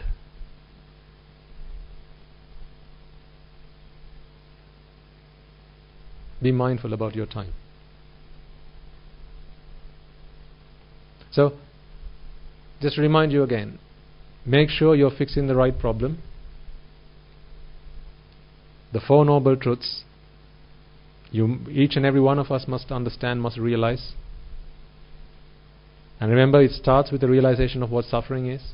Suffering is not something to experience, because we have done that in abundance. There's no suffering that is yet for any of us to experience. All the suffering we have already experienced.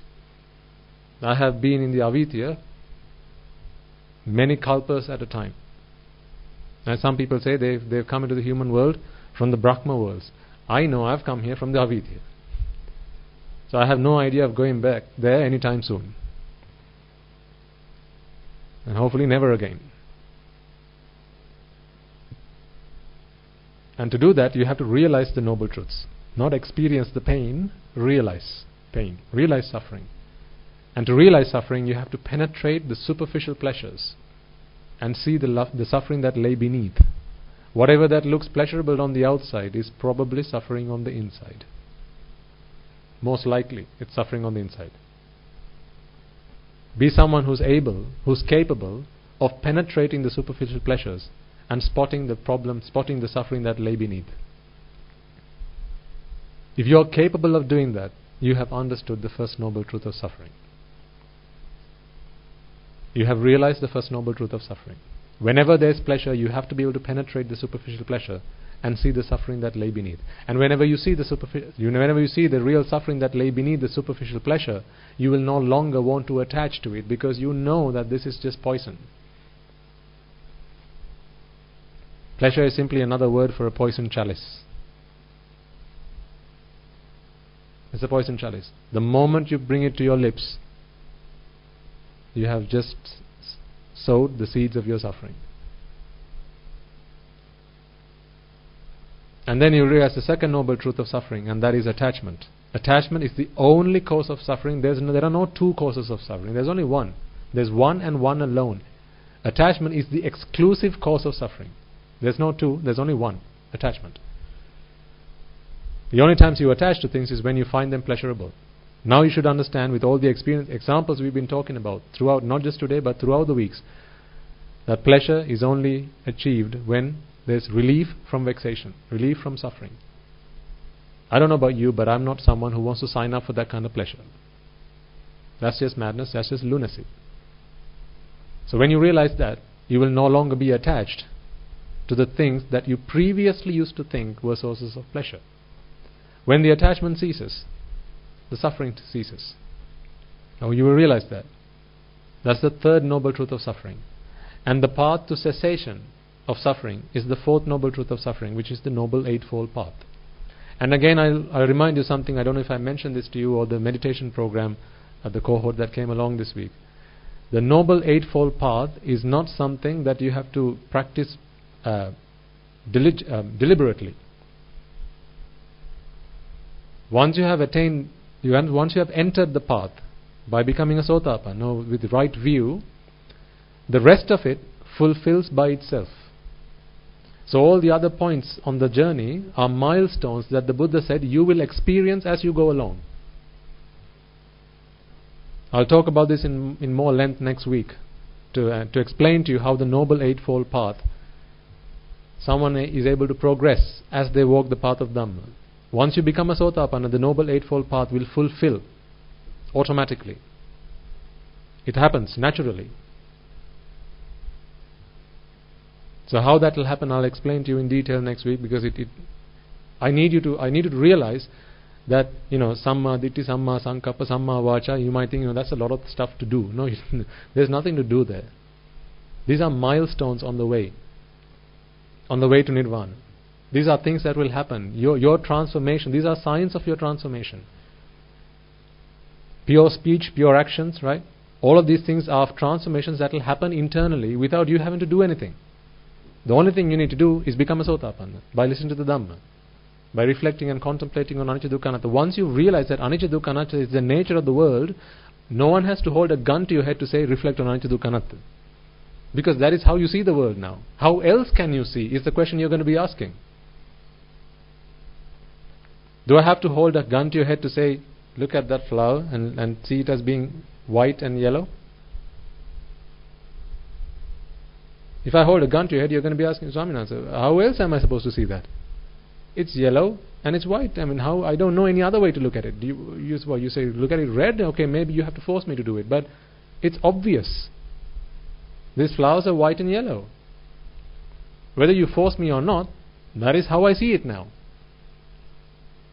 Anicca Dukkha Anatta, your view of the world will be exactly the same. That's how it will be. You won't be able to see the world in another way. Once you've seen it, you've seen it. You can't see it twice. Dasanena Pahatabba only happens once. All the fetters that will be shed, Sakkaya Ditti Vichikicca Silabbata Paramasa, these fetters which will be shed when you become a Sotapanna happens naturally. You don't have to work to do it deliberately, one step at a time. That's not how it works. So the Buddha has really simplified the teaching, and he said all you have to do is reflect on Anicca Dukkha Anatta. So simple. So simple and so straightforward. The only thing that's lacking are people to do it. The path is clear. The goal is clear. There are people who are doing it. So there's help. There are mentors who are prepared to help you. What remains is for you to answer the question, are you prepared to walk the path? If you are, we are here to help. If you are not, then actually don't come here. Because it's a waste of time, it's a waste of money, it's a waste of space, it's a waste of everything. Okay. So, remind me to talk to you about that next week. If I forget, in any case, I'll explain to you the Noble Eightfold Path and how someone who becomes a Sotapanna, the rest of it will just happen naturally.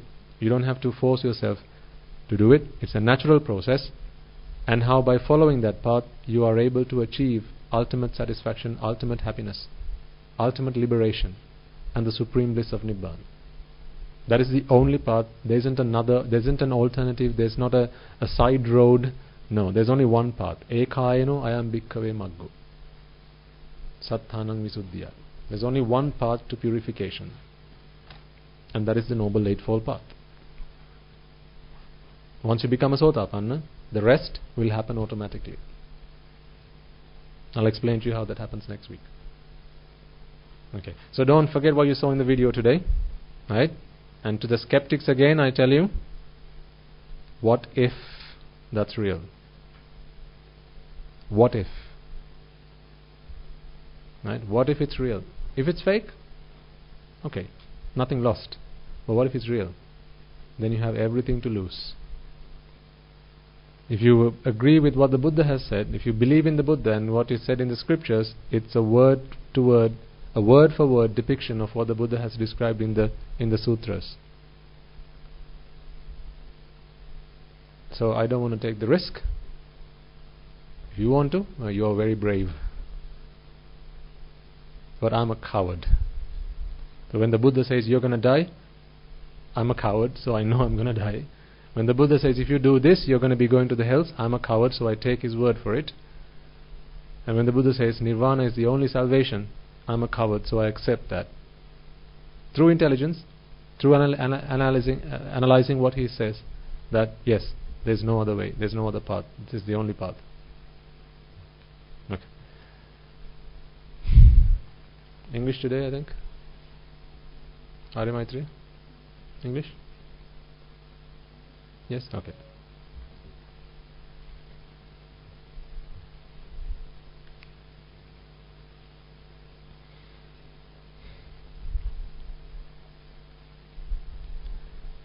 May I and all beings in all worlds be freed from the fire of birth, freed from the fire of decay, freed from the fire of illness, freed from the fire of death, freed from the fire of sorrow, freed from the fire of lamentation, healed with the ultimate bliss of Nibbana, healed with the ultimate bliss of Nibbana, healed with the ultimate bliss of Nibbana.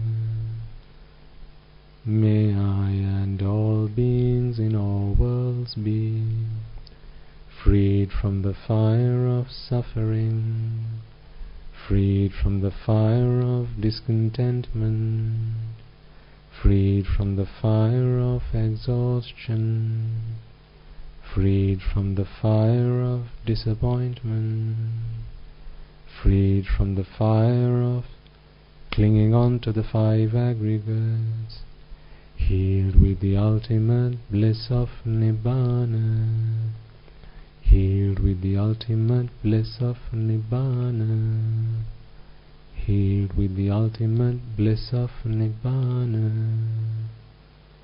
May I and all beings in all worlds be freed from the suffering of samsara, freed from the disease of samsara, freed from the fear of samsara, freed from the fire of samsara, freed from the burning of samsara, freed from the sorrow of samsara, freed from the lust of samsara, freed from the clutches of samsara, freed from the flames of samsara, healed with the ultimate bliss of Nibbana, healed with the ultimate bliss of Nibbana, healed with the ultimate bliss of Nibbana. The karma worlds are in despair. May I and all beings be freed from the karma worlds. The rupa worlds are in despair.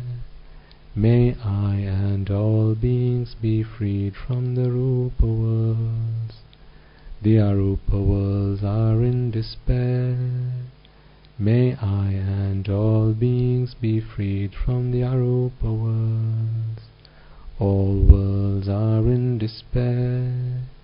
May I and all beings be freed from all the worlds. Nibbana is the only salvation. May I and all beings attain Nibbana. Nibbana is the only salvation. May I and all beings attain Nibbana. Nibbana is the only salvation. May I and all beings attain Nibbana. Letting go is the only salvation. May I and all beings let go. Detachment is the only salvation. May I and all beings be detached. Being freed is the only salvation. May I and all beings be freed. Nibbana is the only salvation. May I and all beings attain Nibbana. Nibbana is the only salvation. May I and all beings attain Nibbana. Nibbana is the only salvation. May I and all beings attain Nibbana. May I and all beings in all worlds be freed from the bondage of lust, freed from the bondage of aversion, freed from the bondage of delusion, freed from the bondage of Mara, healed with the eternal bliss of Nibbana, healed with the eternal bliss of Nibbana, healed with the eternal bliss of Nibbana, healed with the eternal bliss of Nibbana, healed with the eternal bliss of Nibbana, healed with the eternal bliss of Nibbana, healed with the eternal bliss of Nibbana.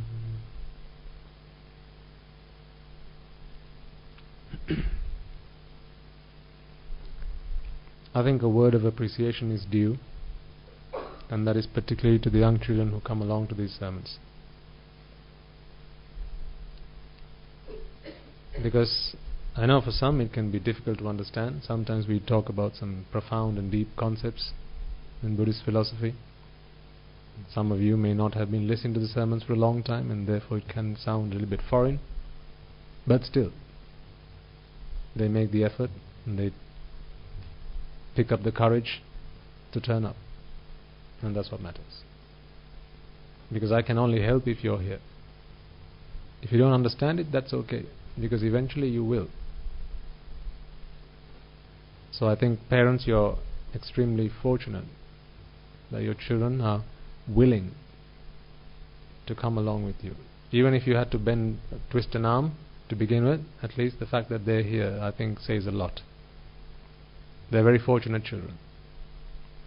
One, to have parents like you, and two, to actually feel the need to be here. So you're lucky. Parents to have children like this, and children, you're lucky to have parents like this. There are a lot of parents who struggle to bring their children here. Not simply because they don't understand Sinhala. Sometimes they do. Even some parents who come along to the Sinhala sermons, they still struggle to bring their children along because they have other needs and wants, and the Dhamma is not their cup of tea, because they think the Dhamma is for losers. They think Buddhist philosophy is for people who have lost out in life.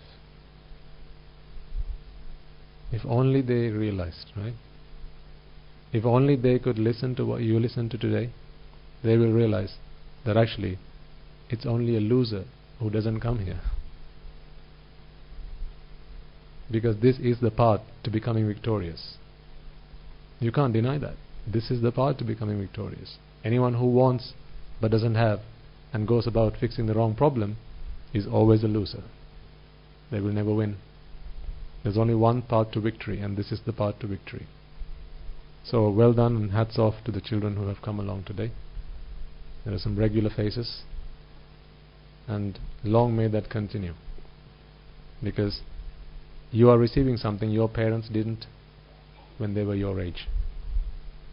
If your parents had the blessing of this Dhamma when they were your age, you probably wouldn't be here today.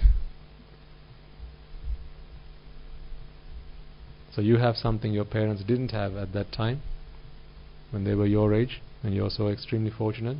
So it must be that you are very blessed children to be here. So well done.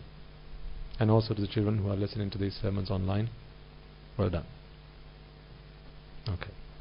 So let us transfer merits and bring the sermon to a close. And again, just as a reminder, please bear in mind that my time is valuable to me just as much as your time is to you. So I appeal to you, please allow me to use my time wisely, and please allow me to be by myself, really, because I need that time. I don't have time to, it may be 15 minutes with one of you, but then times that by 100 people. Now, to you it's 15 minutes, but to me, accumulated, that could be a whole week. So I hope that you will respect my request, and come along to the sermons and we can talk. You have questions at the end of sermons, I'm more than happy to listen to you and help you. But other times, then please allow me to focus on my path, focus on my practice, and the more I do that, the more I'm able to help you. Because sitting here talking with you, how much I can help you is very limited. The day I become an arahant, that is when you should want to talk with me. So let me become an arahant first, and then we can talk all we like. Sound okay? Let's do that then. Okay. So first and foremost, let us once again take a moment to reflect on the fact that it is because of the Supremely Enlightened One, the Perfect One, the Omniscient One, the Infinitely Compassionate One, who dedicated himself towards the liberation of all sentient beings, including you and I, that we have the gift of Dhamma today. Let us also take a moment to remind ourselves of the Bhikkhu Bhikkhunis, Upasak Upasikas, who since time immemorial dedicated their lives to practicing the path, as well as expounding this teaching towards this liberation of all sentient beings, as well as all the members of the Mahasangha throughout the world who have dedicated their lives to practicing the path, but also to help other people just like you and I to free themselves from the shackles of samsara once and for all. So may they all be able to rejoice in the merits that we have all acquired today, and may, through the power of the merits that we have all acquired, may they be able to be freed from the hells, if any of them have been born in the hells today, and be born in the blissful plane. And may through the power of these merits they abstain from the unmeritorious deeds, fulfill the meritorious deeds, fulfill the Noble Eightfold Path, and attain the supreme bliss of Nibbana. Sadhu, sadhu, sadhu.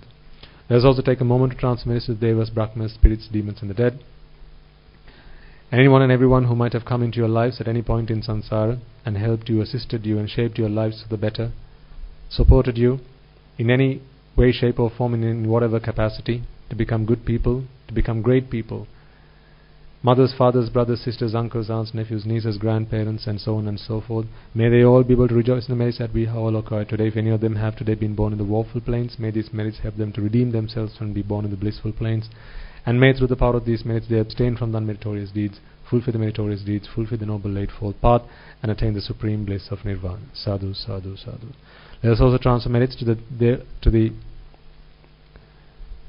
all those men and women who serve in the armed forces, as well as members of the police force, all those men and women who dedicated their lives to protecting the peace and harmony of our country. If not for them, today you and I will not be able to practice the path in peace and harmony.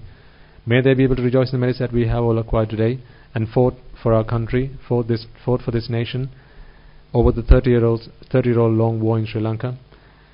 May they all be able to rejoice in the merits that we have all acquired today, be they friend or foe, reminding ourselves that at one point in samsara, at some point in samsara, they have all been a mother to us, they have all been a father to us. So with that thought in mind, let us take a moment to transfer merits to them as well as anyone who might have lost their lives in natural calamities such as the tsunamis and earthquakes, hailstorms, sandstorms, not just in Sri Lanka but also in other parts of the world. May they all be able to rejoice in the merits that we have all acquired today. May through the power of these merits, if any of them have been born in the lawful planes, to be able to redeem themselves and be born in the blissful planes.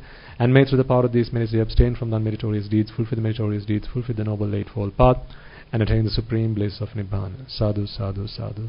Let us also take a moment to transfer merits to everyone who will have helped, supported to make this function, to make this event a success, either by organizing the event, organizing the venue, or perhaps by providing you with transport, or perhaps by ushering you to a seat, or perhaps by offering you a glass of water, or maybe a meal before or after the event, or perhaps by spreading word of mouth, inviting you to be here today and making you aware of these sessions, making you aware of these expositions of the Dhamma, or perhaps by translating the sermon so that they can be accessible in other formats. May they all be able to rejoice in the merits that we have all acquired today, and may through the power of these merits they be able to abstain from the unmeritorious deeds, fulfill the meritorious deeds, fulfill the noble eightfold path, and attain the supreme bliss of Nibbana. Sadhu, sadhu, sadhu. Let us also take a moment to transfer merits to all those members of your family who are among the living today, as well as your colleagues and your co-workers. It is they who have taken over some of the burden of your duties and responsibilities, and therefore have relieved you of your duties and responsibilities such that you are able to be here today. If not for them today, this would not have been possible, this would not have been achievable. So may they all also be able to rejoice in the merits that we have all acquired today, and may through the course of these merits, through the power of these merits, they abstain from the unmeritorious deeds, fulfill the meritorious deeds, fulfill the noble eightfold path, and attain the supreme bliss of Nibbana. Sadhu, sadhu, sadhu. And finally, may through the course of all the merits that we have all acquired today, throughout the course of the day, in making offerings to the Buddha, Dhamma and the Sangha, in making veneration to them, in listening to the sermon, in preaching the sermon, and also in transferring merits, may the merits that we have all acquired today empower and energize all those men and women just like yourselves throughout the world to become Arahatun Vahanses, and may through them we be able to witness the advent of many hundreds of thousands of Arahatun Vahanses in this blessed land and in our very lives itself. Sadhu, sadhu, sadhu. And finally, may through the course of all of these merits, you and I and everyone who will have contributed to make this event a success be able to become one of those Arahatun Vahanses, one of those Arahat Mehinin Vahanses in this life itself and the era of the Gautama Supreme Buddha itself. Sadhu, sadhu, sadhu. The members of the Mahasangha will now transfer their blessings to you.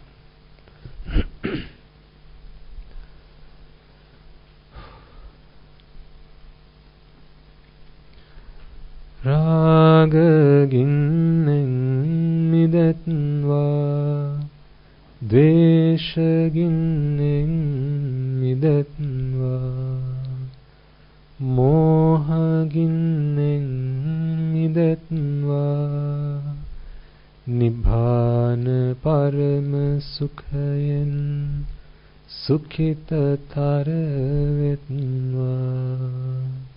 Nibbana parama sukhayen sukhita taravetva. Mamada siyalu loka siyalu satvayo, Nibbana parama sukhayen sukhita taravetva. Nibbana parama sukhayen sukhita taravetva. Nibbana parama sukhayen sukhita taravetva. Tunuruvange suvisi ananta maha guna belen silu loka silu sattvam Nibbana parama sukhayen sukhita taravetva. May I and all beings in all worlds be freed from the fires of desire. May I and all beings in all worlds be freed from the fires of aversion. May I and all beings in all worlds be freed from the fires of delusion. And may I and all beings in all worlds attain the supreme bliss of Nibbana. May the noble triple gem be with you all forever. Sadhu, sadhu, sadhu.